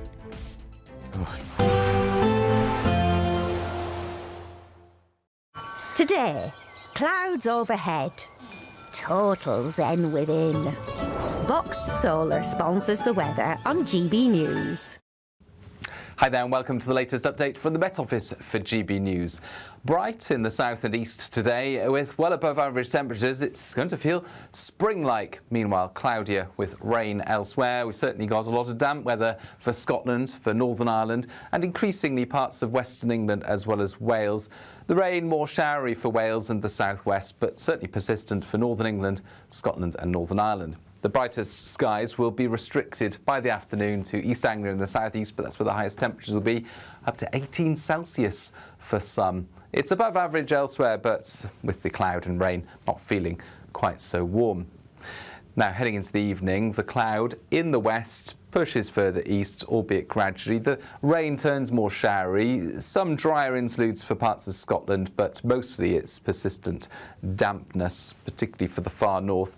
Showers coming and going through the central belt into the southwest of Scotland, Northern Ireland as well. The rain tending to fizzle away at this stage across much of England and Wales, but a lot of cloud, low cloud, pushing onto the hills, leading to some hill fog. Now this weather system moves through and it's eventually going to bring cloud and showery bits of rain across many parts of the UK overnight. Drier towards the south, not much rain here at all. It's going to be a breezy night with that breeze coming from the southwest, a mild one for all of us, 8 to 10 Celsius. But we start Thursday with a lot of gloominess, certainly widespread cloud and some hill fog in the west. Before the next system swings in, this is going to bring some outbreaks of rain to Scotland, Northern Ireland, and then by the afternoon, much of northern and western England as well as Wales. Once again, drier towards the southeast, not as sunny, not as warm either, temperatures reaching 14 or 15 Celsius. And heading into Thursday night, some wet and windy weather develops for a time. Today, clouds overhead, total zen within. Boxed Solar sponsors the weather on GB News. It's the final week to see how you could win £30,000 in tax-free cash. You wouldn't need to treat yourself to a holiday. There's also a terrific £10,000 to spend on a Riviera travel holiday of a lifetime for two. So whether you fancy a cruise or an escorted tour, you'll have over 30 worldwide destinations to choose from. But you have to hurry because time is ticking. For another chance to win, text WIN to 63225. One entry costs £2.50 plus one standard network rate message. Or text BONUS to 63225. 5 entries cost £5 plus one standard network rate message. Go to gbnews.com/win. Entries start at £2.50. Call 0903 686 3232. Calls cost £2.50 plus your network access charge. Or post your name and number to GB19 PO Box 8690 Derby DE1 9TT. UK only. Entrance must be 18 or over. Lines close at 4 p.m. on the 27th of February. Please check the closing time if listening or watching on demand. Good luck. Exciting news. Every Friday, my Patrick Christie's Tonight Show is going to have a twist to it. We're welcoming some special guests. You. That's right, on Fridays I'm going to be doing my show in front of a live studio audience because this show is about you and what you have to say. It's going to be the same big debates, same big topics, same big opinions, but every Friday night at 9 p.m. you are invited to come on down to Patrick Christie's Tonight to be a part of the action. Only on GB News, the People's Channel, Britain's news channel. Hi, I'm Michelle Dewberry, and my show is your opportunity to cut through all the noise and dive in headfirst to some robust debates. Ideas clash. Situation, No, isn't it? no, Because the failure is... You're the failure is... deliberately avoiding my point. Nothing's held back. And if you think this is the end of it, wait for more. And we do not shy away from the difficult stuff. Sometimes I want to shake people and say, if only you understood. So join me on Jubes and Co weeknights at 6 p.m, only on GB News, Britain's news channel. Join me, Nana Akwe, for an informative, interactive news programme with a difference. It's fun. No, he didn't say that, though. I'm so surprised! I think there's an element of truth to that. Join me from 3 p.m. every weekend, only on GB News, Britain's news channel. In the GB Newsroom, we bring you the news as it happens. With our team of dedicated journalists across the UK, we're ready to keep you up to date with what's happening every half an hour, every single day. Bulletins here on GB News, the People's Channel, Britain's news channel. No matter the state it's in, this is our nation. Join me, Jacob Rees-Mogg, for a genuine, honest discussion on where we have been, where we are going, and where we are with the people who set the direction. Tune in to State of the Nation every Monday to Thursday, 8 to 9 o'clock. Only on GB News.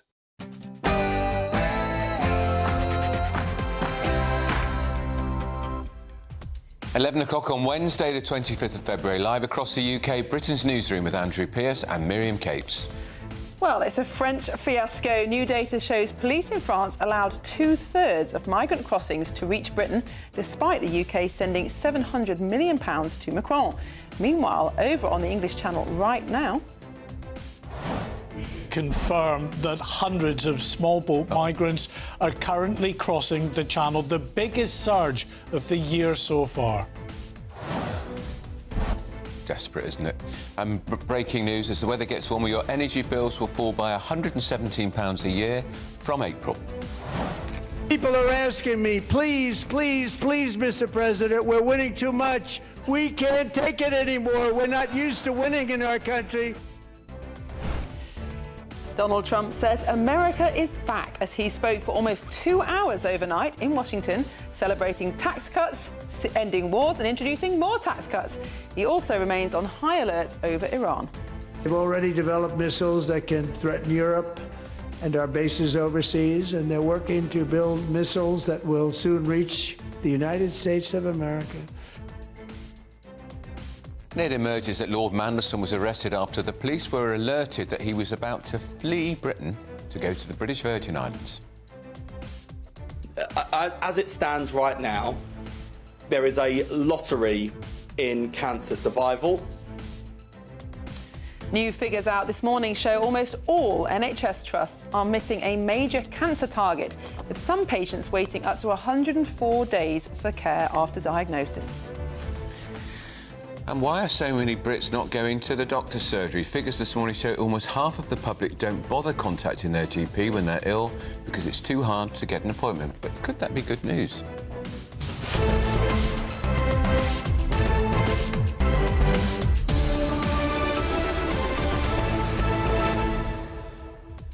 Well, that's fascinating, that information from Mark White. Record surge in small boat migrants. See, the moment the weather's milder, Yes, exactly, the wind drops, exactly. over they come. Yep, we were just saying that this morning, it's milder, and I mean, it's just extraordinary, these numbers. And of course, we can criticise the French, they're clearly not doing enough. But on the other hand, their own courts have said that they won't protect their police officers from prosecution if there are any accidents. So why would police officers bother? They're coming here because we're a soft touch. They'll be in a hotel, we'll pay them benefits. What's not to like? And we had the clip of the Prime Minister, Keir Starmer, saying earlier, we just need to detain and deport people. Well, we all know that. Why is it not happening? Yeah, get on with it. Last year, 41,000, second highest number on record. Do you remember when they were going to smash the gangs? Right. And it's actually quite a new problem. I mean, before 2018, nobody was crossing that way. No. It should be easy to reverse it, but easily said, but not done. And it's 160,000 have crossed the Channel since 2018, when we started giving the French money. 700 million down the drain. Hasn't worked as planned. Well, let us know your thoughts on all the talking points today. gbnews.com/your say. Here's the headlines with Tatiana Sanchez.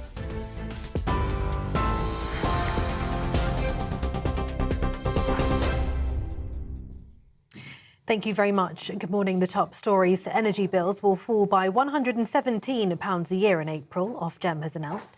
Nearly everyone in England, Wales and Scotland will benefit from a cut, irrespective of their tariff, although the amounts will vary between households. 4 million of households, the drop will mean about £10 a month for those using a typical amount of gas and electricity. However, prices still remain relatively high by historical standards. Debts have ballooned and bill payers are being urged to shop around for further savings. Energy Secretary Ed Miliband said the energy price cap drop was happening because of the actions we took in the budget. But the Shadow Energy Secretary Andrew Bowie spoke to GB News. But this is actually devastating for Ed Miliband and Rachel Reeves. Despite all of the efforts they've made, their sleight of hand, increasing taxes to pay for a slight reduction in bills, we're still £70 worse off in our energy bills than we were in July 2024. And all the experts predict that bills are going to continue to rise for the rest of this year. So this promise that Ed Miliband gave us during the election of reducing bills by £300 looks even more unlikely by the day, despite their best efforts to try and cover up what is a nonsensical approach to energy in this country. Lord Mandelson's lawyers say police officers arrested the former ambassador to the US at his London home on Monday because they worried he was a flight risk. The Met Police detained the former Labour cabinet minister after receiving a tip-off he was about to move to the British Virgin Islands. Lord Mandelson was forced to surrender his passport as part of his bail conditions after being questioned by police for several hours. Lawyers for Mandelson described the allegations of plans to flee the country as baseless. Sir Keir Starmer is set to face questions from MPs in the Commons for the first time since the arrest. It comes as MPs demand the release of the files on the Andrew Mountbatten-Windsor's appointment of trade envoy, as one MP slammed the former prince as rude, entitled and arrogant. Donald Trump delivered his annual address to a joint session of Congress, setting the record for the longest ever State of the Union speech, clocking in at almost 1 hour and 50 minutes. On Iran, the US president said his preference is to solve this problem through diplomacy, but he warned the country against pursuing a nuclear weapons program. It was the first time that Donald Trump publicly came into contact with members of the Supreme Court since he railed against them over their decision to throw out his global tariffs. His latest trade tariffs came into effect on UK imports at 10% yesterday, lower than the 15% rate he threatened over the weekend. He said he'll continue imposing tariffs on other countries despite the ruling. So despite the disappointing ruling, these powerful, country-saving, it's saving our country, the kind of money we're taking in, peace-protecting. Many of the wars I settled was because of the threat of tariffs. I wouldn't have been able to settle them without. Will remain in place under fully approved and tested alternative legal statutes. And as time goes by, I believe the tariffs paid for by foreign countries will, like in the past, substantially replace the modern-day system of income tax, taking a great financial burden off the people that I love.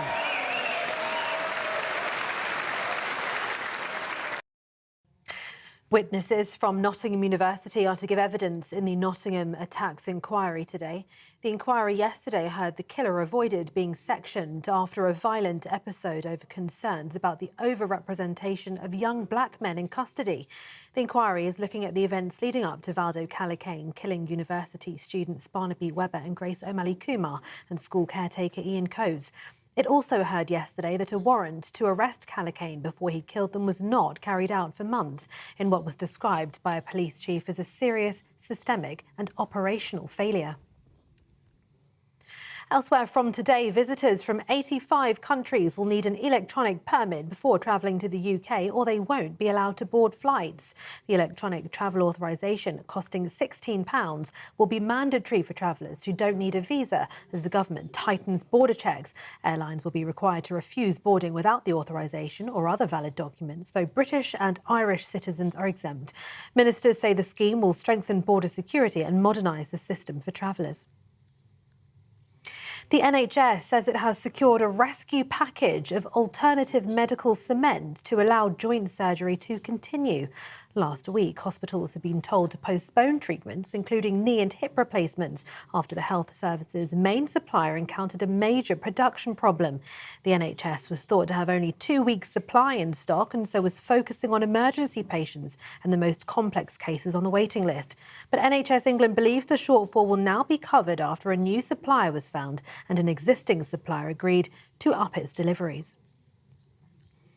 And Swansea City Football Club co-owner Snoop Dogg was greeted with a guard of honour on his first visit to the Welsh club. The American rapper, who's a minority owner of the championship club alongside American television host Martha Stewart and Croatia international Luka Modric, made his first appearance at the Swansea Stadium for yesterday's clash with Preston North End. That game ended in a 1-1 draw. Those are the latest headlines. More from me in half an hour. Cheers Britannia Wine Club proudly sponsors the GBNews Financial Report.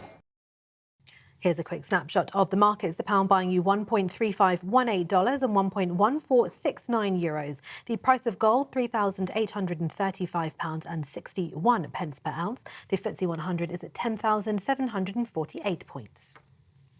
Cheers Britannia Wine Club proudly sponsors the GBNews Financial Report.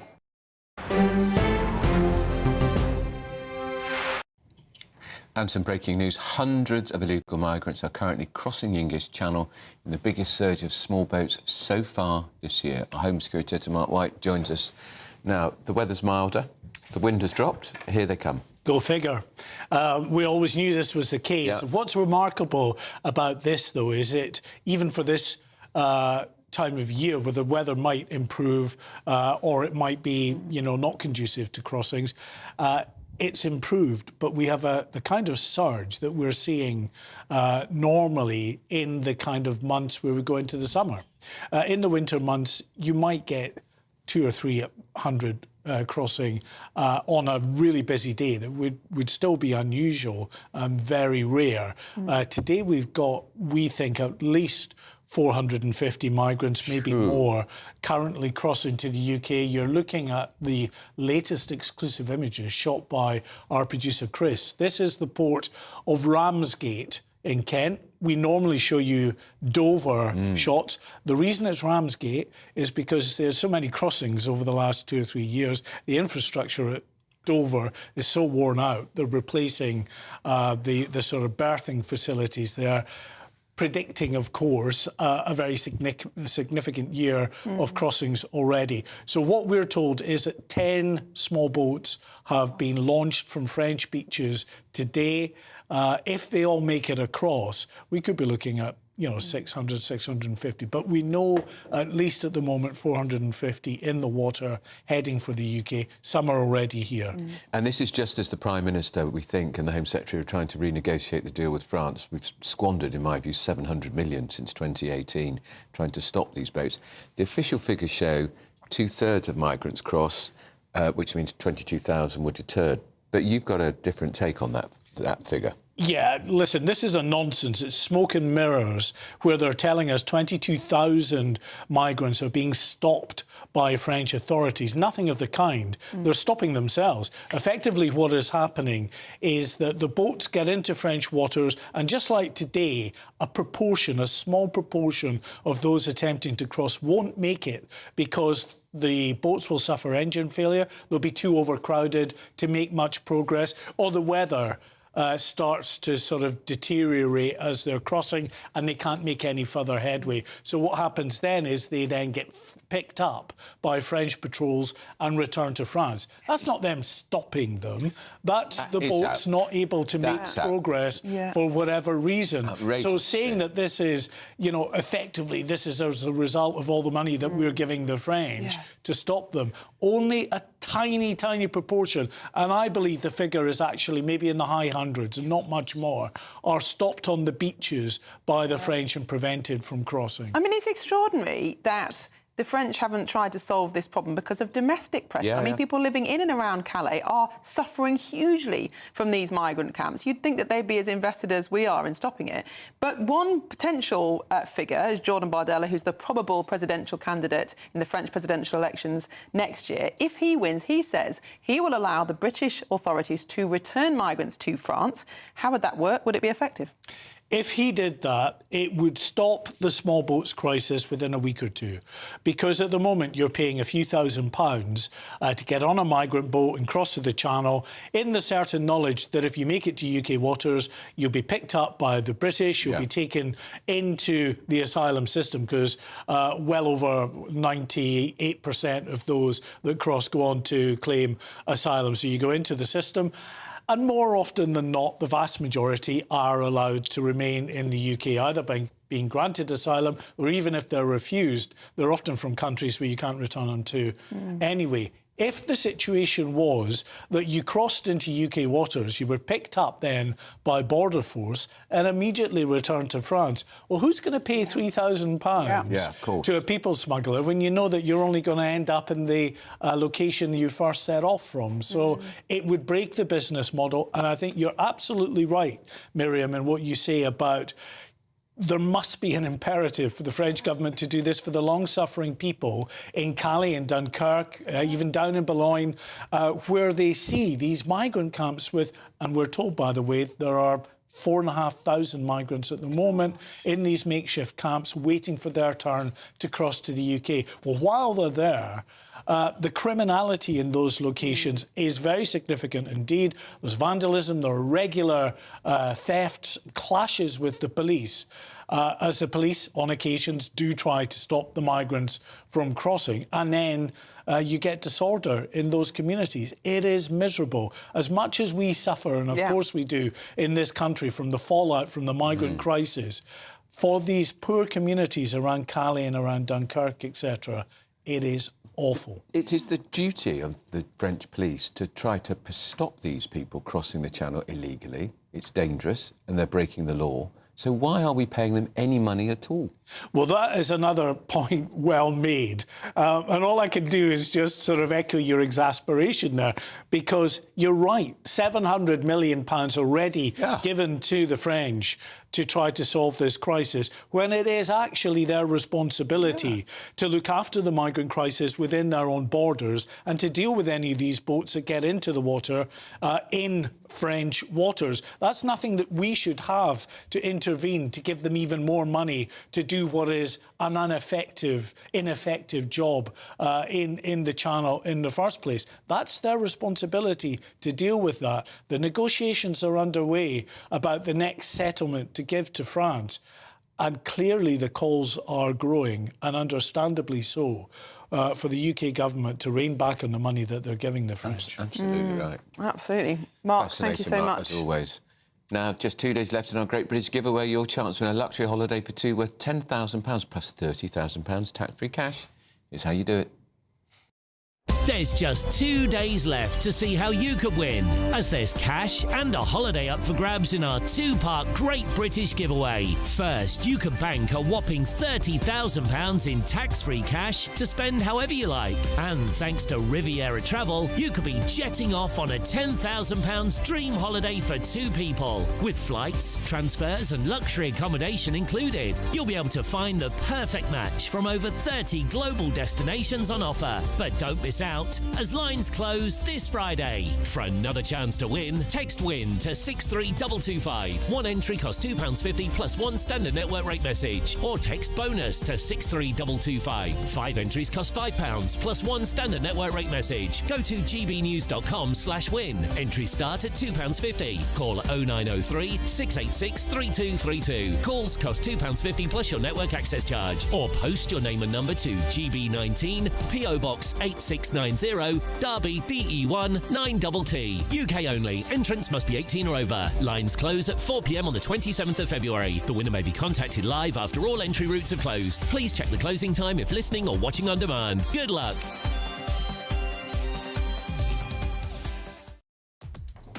Well, coming up next, the Education Secretary, Bridget Phillipson, has implied that we should be sympathetic to boys who want to wear dresses to school. Dear me. We'll be going through that and more with our very eminent panellists, Mike Parry and Stephen Pound. This is Britain's Newsroom on GB News. What was on the screen behind? Don't know.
Bold. They are under no illusion. Ray. Are you a human trafficker? Boundless.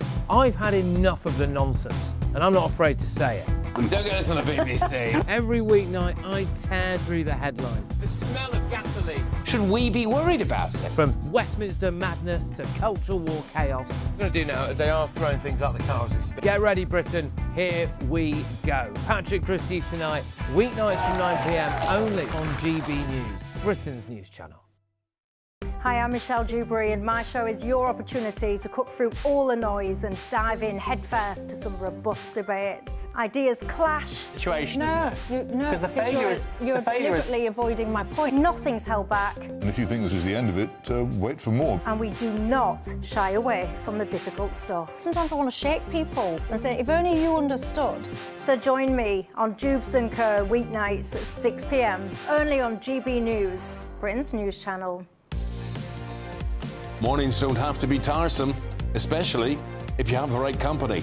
Wake up to news as it happens, opinion and debate, and of course, a little bit of entertainment too. Because when the kettle's on, we're on. That's Breakfast on GB News, a show worth waking up for. Every morning from 6 a.m. Only on the People's Channel, Britain's news channel. We'll spread the news, you spread the word. Tomorrow, the voters of Gorton and Denton go to the polls, and GB News will be there every step of the way. Is this a local contest or a national warning shot? Join me, Tom Harwood, as the ballots are counted and the result declared. We'll bring you all the reaction and analysis. And what it means for the future of British politics. Vote 2026, the people decide. Tomorrow, throughout the night, here on GB News, the People's Channel, Britain's news channel.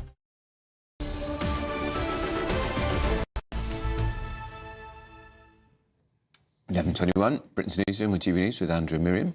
Well, we're joined now by our panel, broadcaster and journalist Mike Parry and the former Labour MP Steve Pound. Not wearing a dress. In the studio. They're not wearing a dress. We'll come on to that story in a minute, Stephen. Don't give it all away. Mike, we've just been hearing this breaking news about around 450 small boat migrants in the Channel, a first day of decent weather this year, and it's all started again. Well, are we in for record crossings? We're bound to be. It was bound to happen, wasn't it? I think the most discredited expression in the whole of the history of my life in journalism is smash the gangs. Yes. Because because it's impossible. No, smash the gangs. Because don't they realise these gangs... I mean, look what's happened in Mexico when they tried to smash the gangs there. The country is literally on the brink of civil war because they realise the gangs are actually a comparative government to the elected government in Mexico. Mike, how could you possibly compare the situation in Mexico where you've got, in Jalisco, you've got roadblocks across, police officers being shot? Because, Stephen, it will come to that. It will come to that in Europe. Are you saying that we'll have gangs in this country blocking the M1 and shooting the old bill? Come off it. Well, hang on. Come on. Don't be so dismissive. Because I am dismissive because you're talking Let me tell you this. The people smuggling industry is the biggest in the world. It is. Drug smuggling is the biggest in the world, and you know it. Smuggling is becoming bigger than drug smuggling. Becoming? You're backtracking already. No, I'm not. I do not backtrack. Drug smuggling is the biggest. I'm telling you that there are billions and billions and billions of pounds to be made in people smuggling. These people don't just come here because they think I'll hop in that boat there. You know that, and I know that. £4,500 put on a boat compared to the drug told to come here. But to compare that to Mexico, but what I'm saying is the idea of smashing the gangs when they're so well organised, it's almost as ridiculous to stop the boat. Well, but Stephen, Labour did in opposition seem to think it was going to be terribly easy to stop the boats. Oh, of course it is. We'll just go to Germany with a knife, puncture a few boats, and they won't be able to come anymore. The second highest number last year on record. Equally, we're sending back more than has ever happened. No, you should have just heard what Mark White just said. He said there's 22,000. This is a complete piece of Home Office spin. Most of it is when there's mechanical failure with the boat, or the boat's overcrowded, or the weather changes. He said the French police are only stopping low hundreds. Well, that's just more than they ever did before. Well, we've given them £700 million. But by the way, it's about time we stop that as well. Completely. You know, this £700 million deal's up for renewal very soon. 2 weeks' time. In 2 weeks' time, my advice is don't pay it. They haven't done anything for it. Well, and a lot of those people got sent back to Rwanda. And a lot of those people go back, given a cash incentive to get on an aeroplane and go Stephen, back. that is such a lazy argument, and I'm sorry, but it is the argument that all Labour politicians use. Oh, Rwanda cost this much money and it only sent 4 people back. Yes, because it never got off the ground. Of course partly because Rishi Sunak called the election before it was properly implemented. That was foolish, but mainly because as soon as the Labour government got into power, they ended the deal. They did. Forcing themselves to pay a huge amount of money in legal fees. Of course nobody got rid of it. It was never implemented. Well, mostly because there was a civil war in Rwanda. No, it's because Labour feared it might work. Labour feared it might work. They should have given it a chance. Exactly. They were frightened as well. And you've got experience of working in Northern Ireland, Stephen, OK? So you must know... No comparison to Rwanda. You must know now there is another wave of immigrants coming back to this country from Ireland, where loads of people went to try and avoid the Rwanda scheme. They deliberately said, right, we're off to Dublin. And from Dublin they're going to Northern Ireland. They're now on the way back. You must know this, You've got to ask yourself, how did they get to Dublin? On a boat, of course. Come on. You can't go from Calais to Port Dunleary. No, you can't. But if you're in England already and you fear you're going to be deported to Rwanda, you get on a boat at Liverpool and go to Dunleary. You're talking in circles. So you go to Ireland, come back through Larne to Stranraer, and you're back in England. Yes, that's right. The point that Mike is making is that circular. Stephen, the point that Mike is making is that even though Rwanda was never properly implemented, it already had a deterrent effect when people thought that it was about to come into play. I don't see how you can substantiate that. Of course I can substantiate it because the people are there. I've seen people interviewed saying, yes, we came to Ireland because we were frightened of the Rwanda scheme. They were there before. I've seen people's lips move. You know, and other European countries are now talking about similar schemes. Denmark! Well, the reality is, if you look at Denmark, I mean, Mette Frederiksen, the Prime Minister of Denmark, is probably the toughest person in a social democratic... exactly. But if you look what's happening in Czech Republic, in Slovenia, Slovakia, it's all across Europe. And that's the real big issue. It's much, much bigger than just what Labour are doing. But Stephen, all the time you say, oh, it's happening everywhere else, it can't happen here. We should be the toughest on it because we're an island nation. We've got to defend our borders. I want us to go over and see how Italy are handling it because they're handling it well. Hungary are handling it because they're actually building physical borders around their country. Why don't we start doing something like this? I tell you why. Because Labour do not want it to stop. It's a bit difficult to build a physical border in the English Channel. Well, I don't think not if you've got a Royal Navy. If we can send boats to the Chagos Islands, but why can't we send boats into the English minute Channel? a Type 23 pulls up alongside a dinghy, an RIB, they're going to stick a knife in it, and no sailor in the world will watch people drown. We'll take them on board and take them back to France. Because that's what we're paying You can't enter French territorial waters. Yes, they would because we've got an agreement with them. Right. Shall we move on? Right, OK. Next story. Give him that address and he gets all stroppy. Well, speaking of...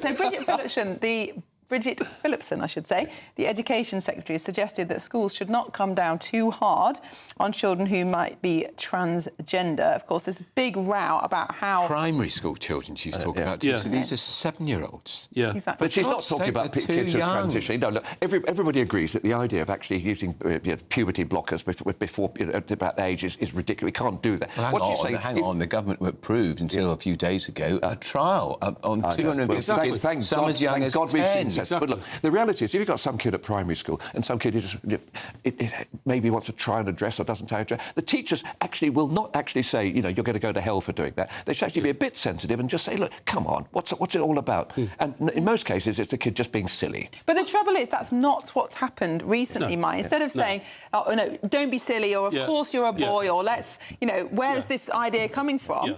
They've been affirmed, and people have bent over backwards to say, oh, well, let's change your name, let's allow you to change your dress. Look, Andrew's just made the point. 7 years of age is far too early for any human being to get involved in the transgender debate. Absolutely. What I want to see is, I want primary schools to concentrate 100% on educating children in how to read and how to write. And I want to take any other distraction out, because apart from anything else, it's a distraction. If the child sitting next to you on the next desk has got a dress on, you might, and it's a little boy, you might suddenly think, oh, I think I'll have a bit of this. And then you've got disruption across the class. I agree. You've got disruption across the school. Please, teachers of primary school children, reading and writing is the most vital thing you've got to teach those children, not ideas about transgender. Hey, teachers, leave our kids alone, because a lot of cases in the National Education Union, you'll find that they are very, very right, very, very woke on it. By the way, if you're listening on the radio, we have on our screen Mr. Mike Parry and Mr. Stephen Pound in frocks. And a helpful strap on the top right-hand corner saying AI generated. Yes, just in case you thought that...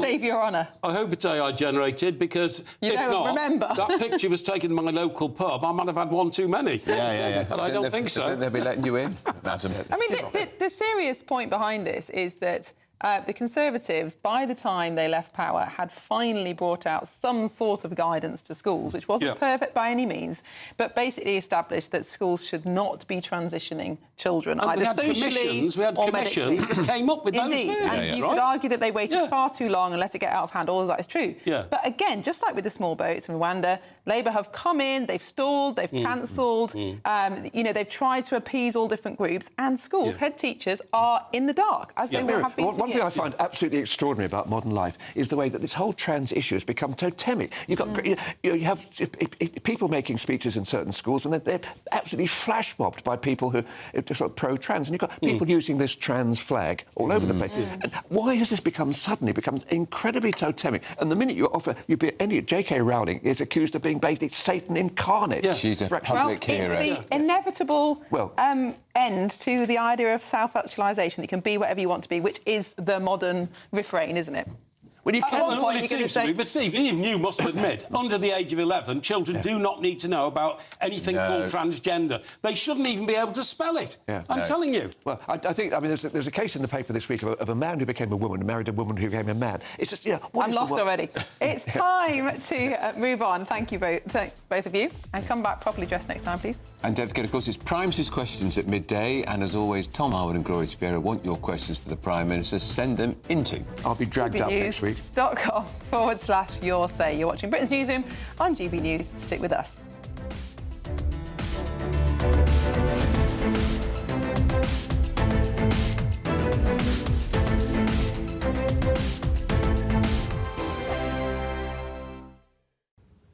Hi there and welcome to the latest update from the Met Office for GB News. Bright in the south and east today with well above average temperatures. It's going to feel spring-like. Meanwhile, cloudier with rain elsewhere. We've certainly got a lot of damp weather for Scotland, for Northern Ireland and increasingly parts of Western England as well as Wales. The rain more showery for Wales and the southwest, but certainly persistent for Northern England, Scotland and Northern Ireland. The brightest skies will be restricted by the afternoon to East Anglia in the southeast, but that's where the highest temperatures will be, up to 18 Celsius for some. It's above average elsewhere, but with the cloud and rain not feeling quite so warm. Now, heading into the evening, the cloud in the west pushes further east, albeit gradually. The rain turns more showery, some drier interludes for parts of Scotland, but mostly it's persistent dampness, particularly for the far north. Showers coming and going through the central belt into the southwest of Scotland, Northern Ireland as well. The rain tending to fizzle away at this stage across much of England and Wales, but a lot of cloud, low cloud, pushing onto the hills, leading to some hill fog. Now, this weather system moves through and it's eventually going to bring cloud and showery bits of rain across many parts of the UK overnight.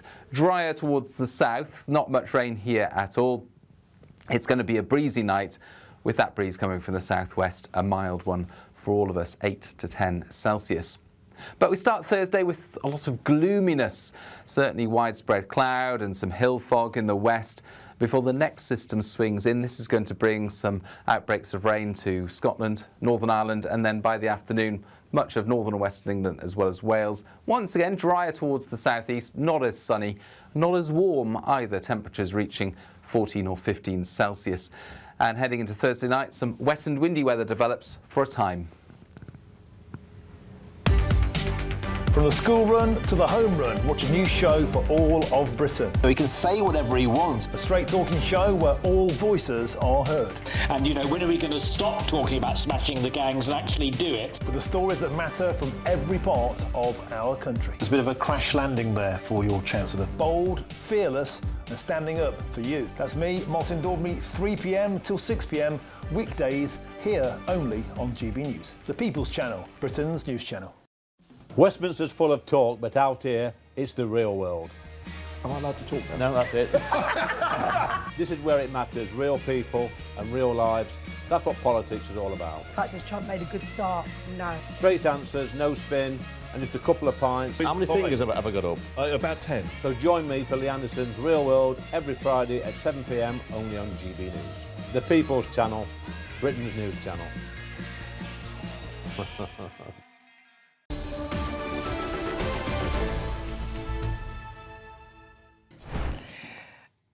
Welcome back. Andrew's read the full 2-hour transcript of Donald Trump's big speech last night. What did you make of it, Andrew? He could have done it a lot shorter, putting it mildly. You should have bridged it for him. Now, though, let's get your 60-second news update with Tatiana Sanchez.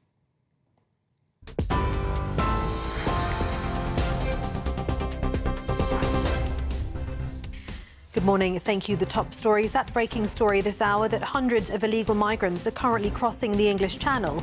In the biggest surge of small boats so far this year, GB News can exclusively reveal around 450 migrants are attempting to reach the UK today, with many having already crossed into UK waters. Energy bills will fall by £117 a year in April, regulator Ofgem has announced, following a shake-up in charges by the government. Nearly everyone in England, Wales and Scotland will benefit from a cut irrespective of their tariff, although the amounts will vary between households. Lord Mandelson's lawyers have said police officers arrested the former ambassador to the US at his London home on Monday afternoon because they worried he was a flight risk. Those are the latest headlines. More from me at 1 o'clock. Take the GB News family with you on any device. As long as you have an internet connection, tune into GB News anywhere on the planet or beyond.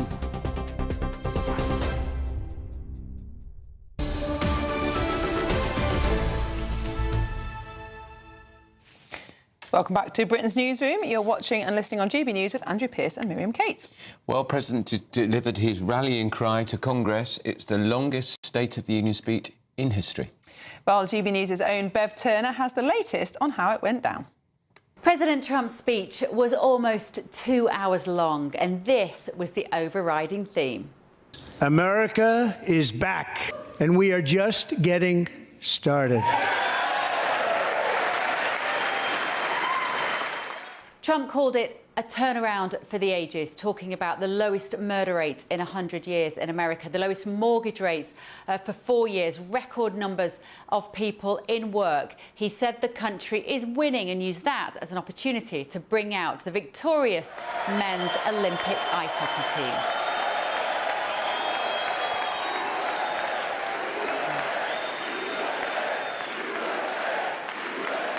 He talked of peace through strength and issued a stern warning to Iran.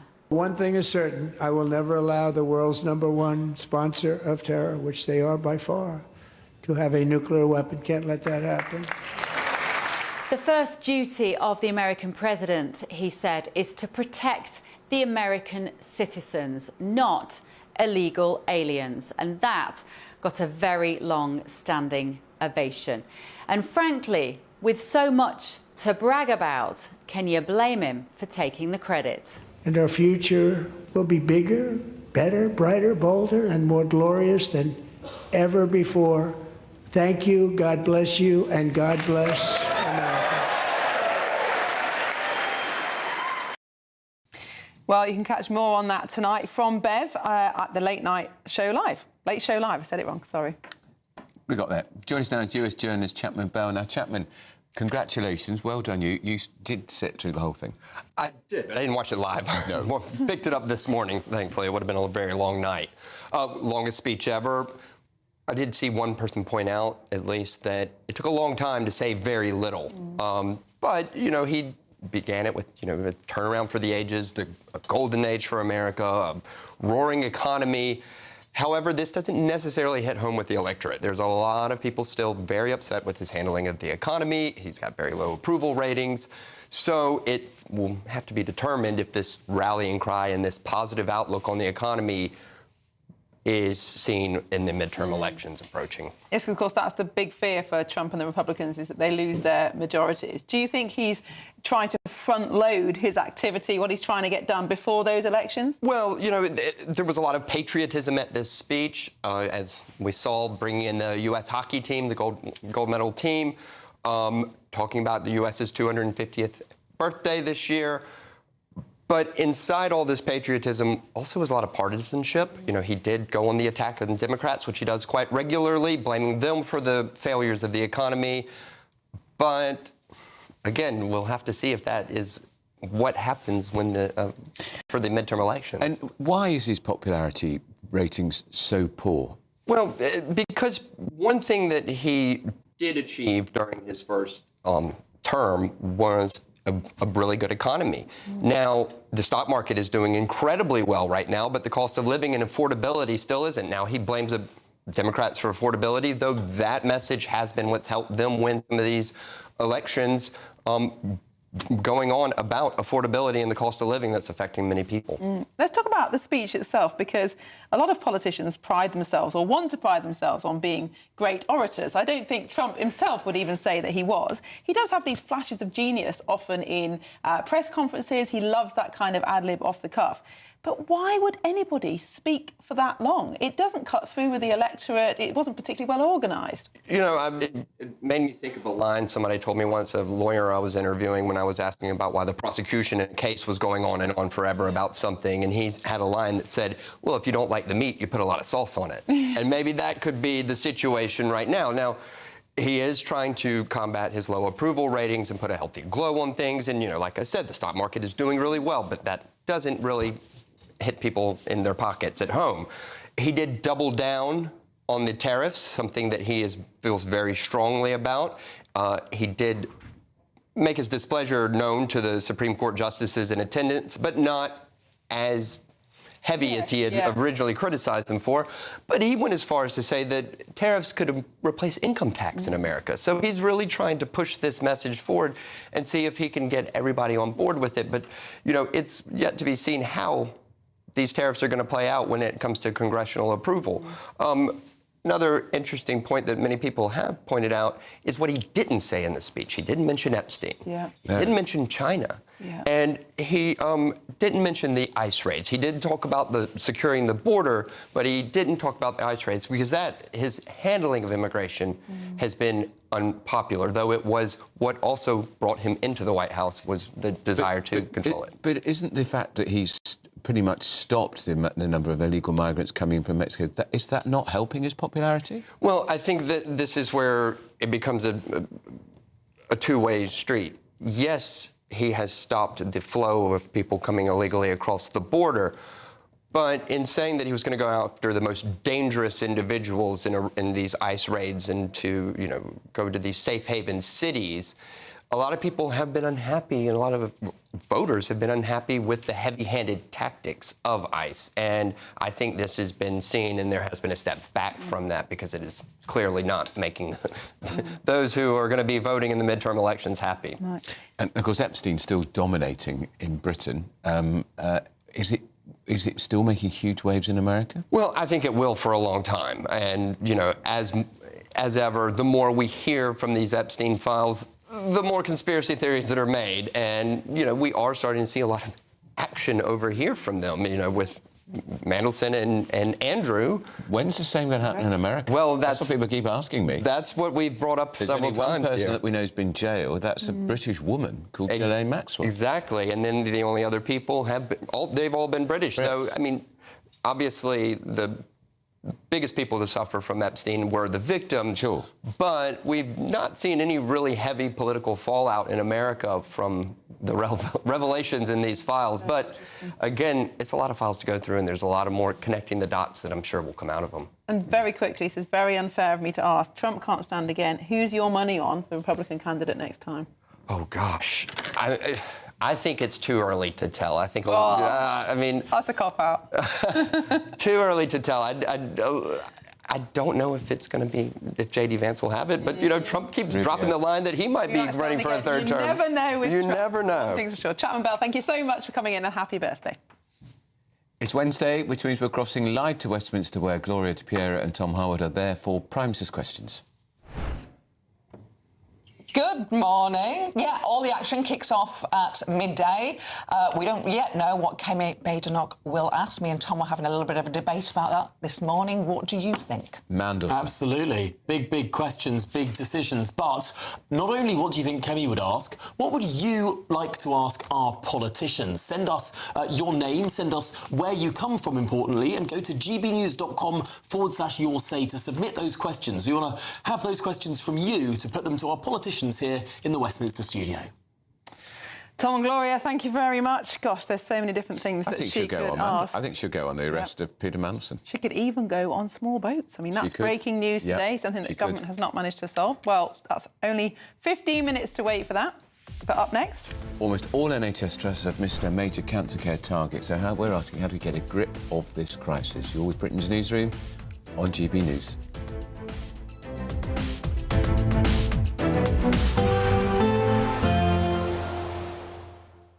You're looking happy. Well, the forecast looks good. So you've sorted the travel insurance then? All Clear Travel Insurance sponsors GB News Travel Destinations Forecast. Plenty of warm and sunny weather across Europe now. Blustery showers in Cyprus, windy in the Canaries. Those two regions the exception to the mostly dry and settled theme. High pressure across Central Europe, bringing plenty of sunshine through Spain, Portugal, into France. Italy seeing above average temperatures as well, 17 or 18 Celsius widely. But we do have these showers across the Greek islands into Cyprus with some gusty winds.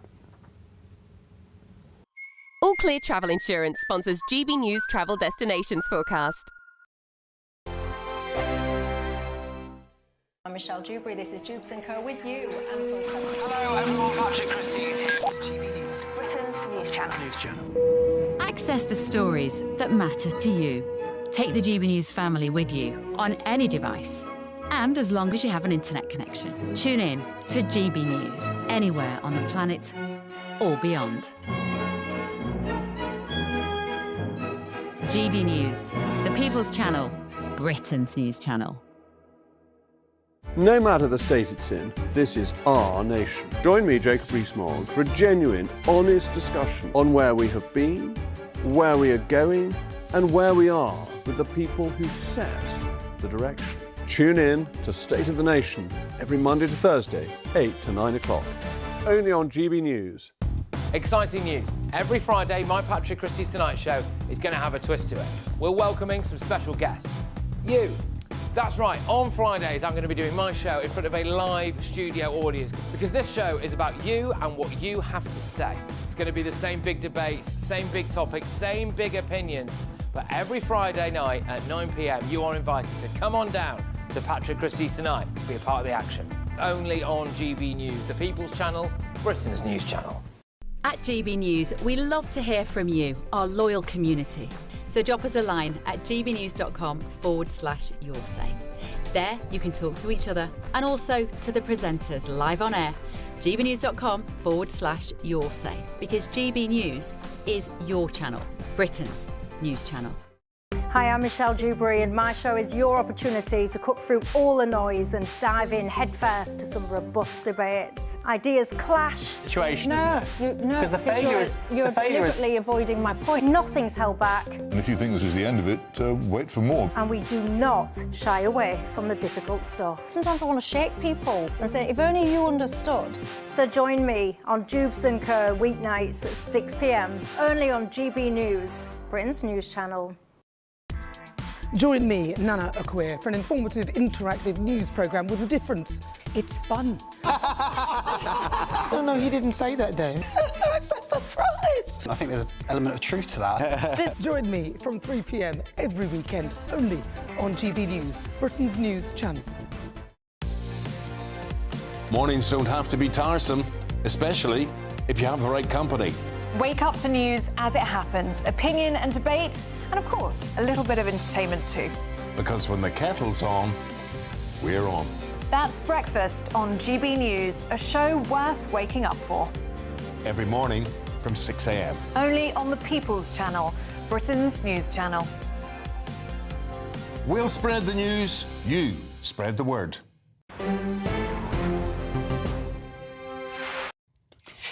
Welcome back to Britain's Newsroom. We have some breaking news for you now. We'll pass over to our Home and Security Editor, Mark White, who joins us in the studio.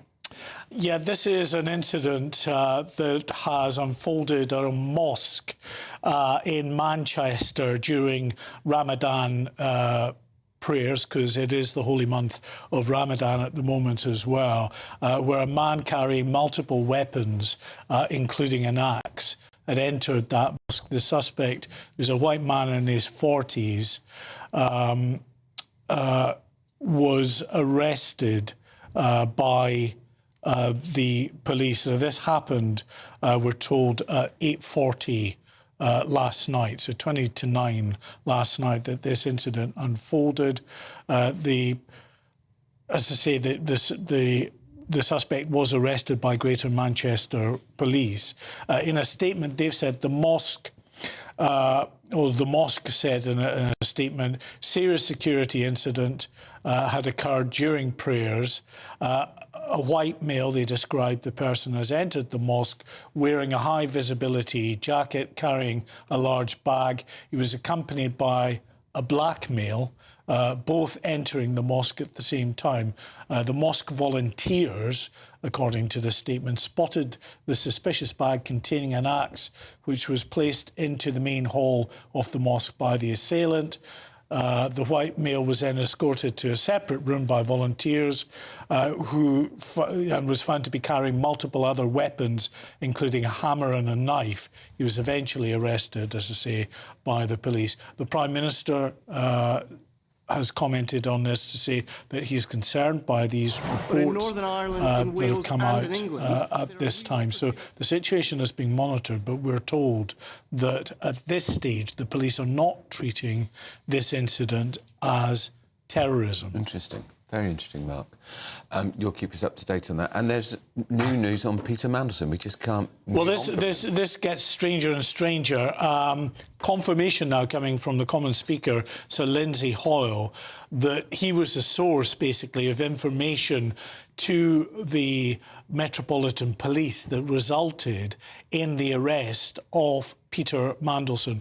Remember, of course, he was arrested at 4:30 in the afternoon. Unusual time. Well, very unusual, and defence lawyers had pointed out that normally, you would not be arrested when an investigation is already alive and ongoing. Remember, searches at his property had begun 2 weeks earlier. So normally you would be arrested, one, to preserve evidence, to stop anyone potentially disposing of, destroying evidence, to stop someone potentially intimidating witnesses, and to stop someone fleeing the country. It seems, according to the Common Speaker, that he was given information that Lord Mandelson may have been planning to flee to the British Virgin Isles. He passed that on in good faith to the police. Amazing. That's why they arrested him so early on. Because we had thought it was the Lord Speaker. Absolutely. So that's clarity. Thanks, Mark. Still to come. We've got PMQs. Stay with us for all the build-up.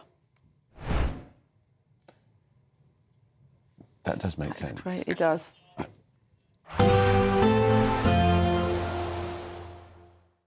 Expect warm spells with the odd rude interruption. Boxed Boilers sponsors the weather on GB News. Hi there and welcome to the latest update from the Met Office for GB News. Bright in the south and east today with well above average temperatures. It's going to feel spring-like. Meanwhile, cloudier with rain elsewhere. We've certainly got a lot of damp weather for Scotland, for Northern Ireland and increasingly parts of Western England as well as Wales. The rain more showery for Wales and the southwest, but certainly persistent for Northern England, Scotland and Northern Ireland. The brightest skies will be restricted by the afternoon to East Anglia and the southeast, but that's where the highest temperatures will be, up to 18 Celsius for some. It's above average elsewhere, but with the cloud and rain, not feeling quite so warm. Now, heading into the evening, the cloud in the west pushes further east, albeit gradually. The rain turns more showery, some drier interludes for parts of Scotland, but mostly it's persistent dampness, particularly for the far north. Showers coming and going through the central belt into the southwest of Scotland, Northern Ireland as well. The rain tending to fizzle away at this stage across much of England and Wales, but a lot of cloud, low cloud, pushing onto the hills, leading to some hill fog. Now this weather system moves through and it's eventually going to bring cloud and showery bits of rain across many parts of the UK overnight. Drier towards the south, not much rain here at all. It's going to be a breezy night with that breeze coming from the southwest, a mild one for all of us, 8 to 10 Celsius. But we start Thursday with a lot of gloominess, certainly widespread cloud and some hill fog in the west. Before the next system swings in, this is going to bring some outbreaks of rain to Scotland, Northern Ireland, and then by the afternoon, much of northern and western England as well as Wales. Once again, drier towards the southeast, not as sunny, not as warm either, temperatures reaching 14 or 15 Celsius. And heading into Thursday night, some wet and windy weather develops for a time. Expect warm spells with the odd rude interruption. Boxed Boilers sponsors the weather on GB News. It's the final week to see how you could win £30,000 in tax-free cash. You wouldn't need to treat yourself to a holiday. There's also a terrific £10,000 to spend on a Riviera travel holiday of a lifetime for two. So whether you fancy a cruise or an escorted tour, you'll have over 30 worldwide destinations to choose from. But you have to hurry because time is ticking. For another chance to win, text WIN to 63225. One entry costs £2.50 plus one standard network rate message. Or text BONUS to 63225. 5 entries cost £5 plus one standard network rate message. Go to gbnews.com/win. Entries start at £2.50. Call 0903 686 3232. Calls cost £2.50 plus your network access charge. Or post your name and number to GB19 PO Box 8690 Derby DE1 9TT. UK only. Entrance must be 18 or over. Lines close at 4 p.m. on the 27th of February. Please check the closing time if listening or watching on demand. Good luck. From the school run to the home run, watch a new show for all of Britain. So he can say whatever he wants. A straight talking show where all voices are heard. And, you know, when are we going to stop talking about smashing the gangs and actually do it? With the stories that matter from every part of our country. There's a bit of a crash landing there for your Chancellor. Bold, fearless and standing up for you. That's me, Martin Dordme, 3 p.m. till 6 p.m, weekdays, here only on GB News. The People's Channel, Britain's news channel. Westminster's full of talk, but out here, it's the real world. Am I allowed to talk now? No, that's it. This is where it matters, real people and real lives. That's what politics is all about. The fact has Trump made a good start? No. Straight answers, no spin, and just a couple of pints. How many fingers have I got up? About 10. So join me for Lee Anderson's Real World every Friday at 7 p.m, only on GB News. The People's Channel, Britain's news channel.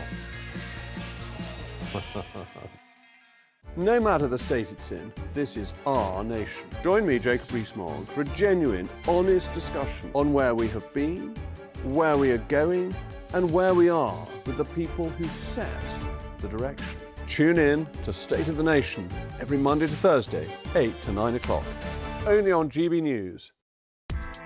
Join me, Nana Akwe, for an informative, interactive news programme with a difference. It's fun. No, he didn't say that, Dave. I'm so surprised. I think there's an element of truth to that. Join me from 3 p.m. every weekend, only on GB News, Britain's news channel. At GB News, we love to hear from you, our loyal community. So drop us a line at gbnews.com/yoursay. There you can talk to each other and also to the presenters live on air.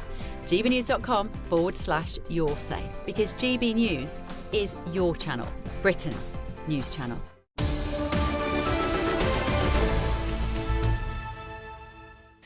Welcome back to Britain's Newsroom, and let's discuss that breaking news a bit more now. We've heard that Sir Lindsay Hoyle, the Commons Speaker, was the person who informed the police that there were these rumours that Lord Mandelson was going to flee the country. We initially thought it was the Lord Speaker, the Leader of the House of Lords, but it sounds like that had been misreported because Lindsay Hoyle has made a statement to Parliament.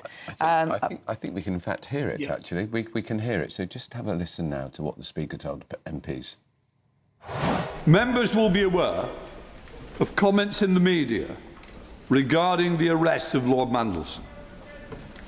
To prevent any inaccurate speculation, I'd like to confirm that upon receipt of information that I felt it was relevant, I passed this on to the Metropolitan Police in good faith, as is my duty and responsibility. It is regrettable this rapidly ended in the media, as this is a live investigation.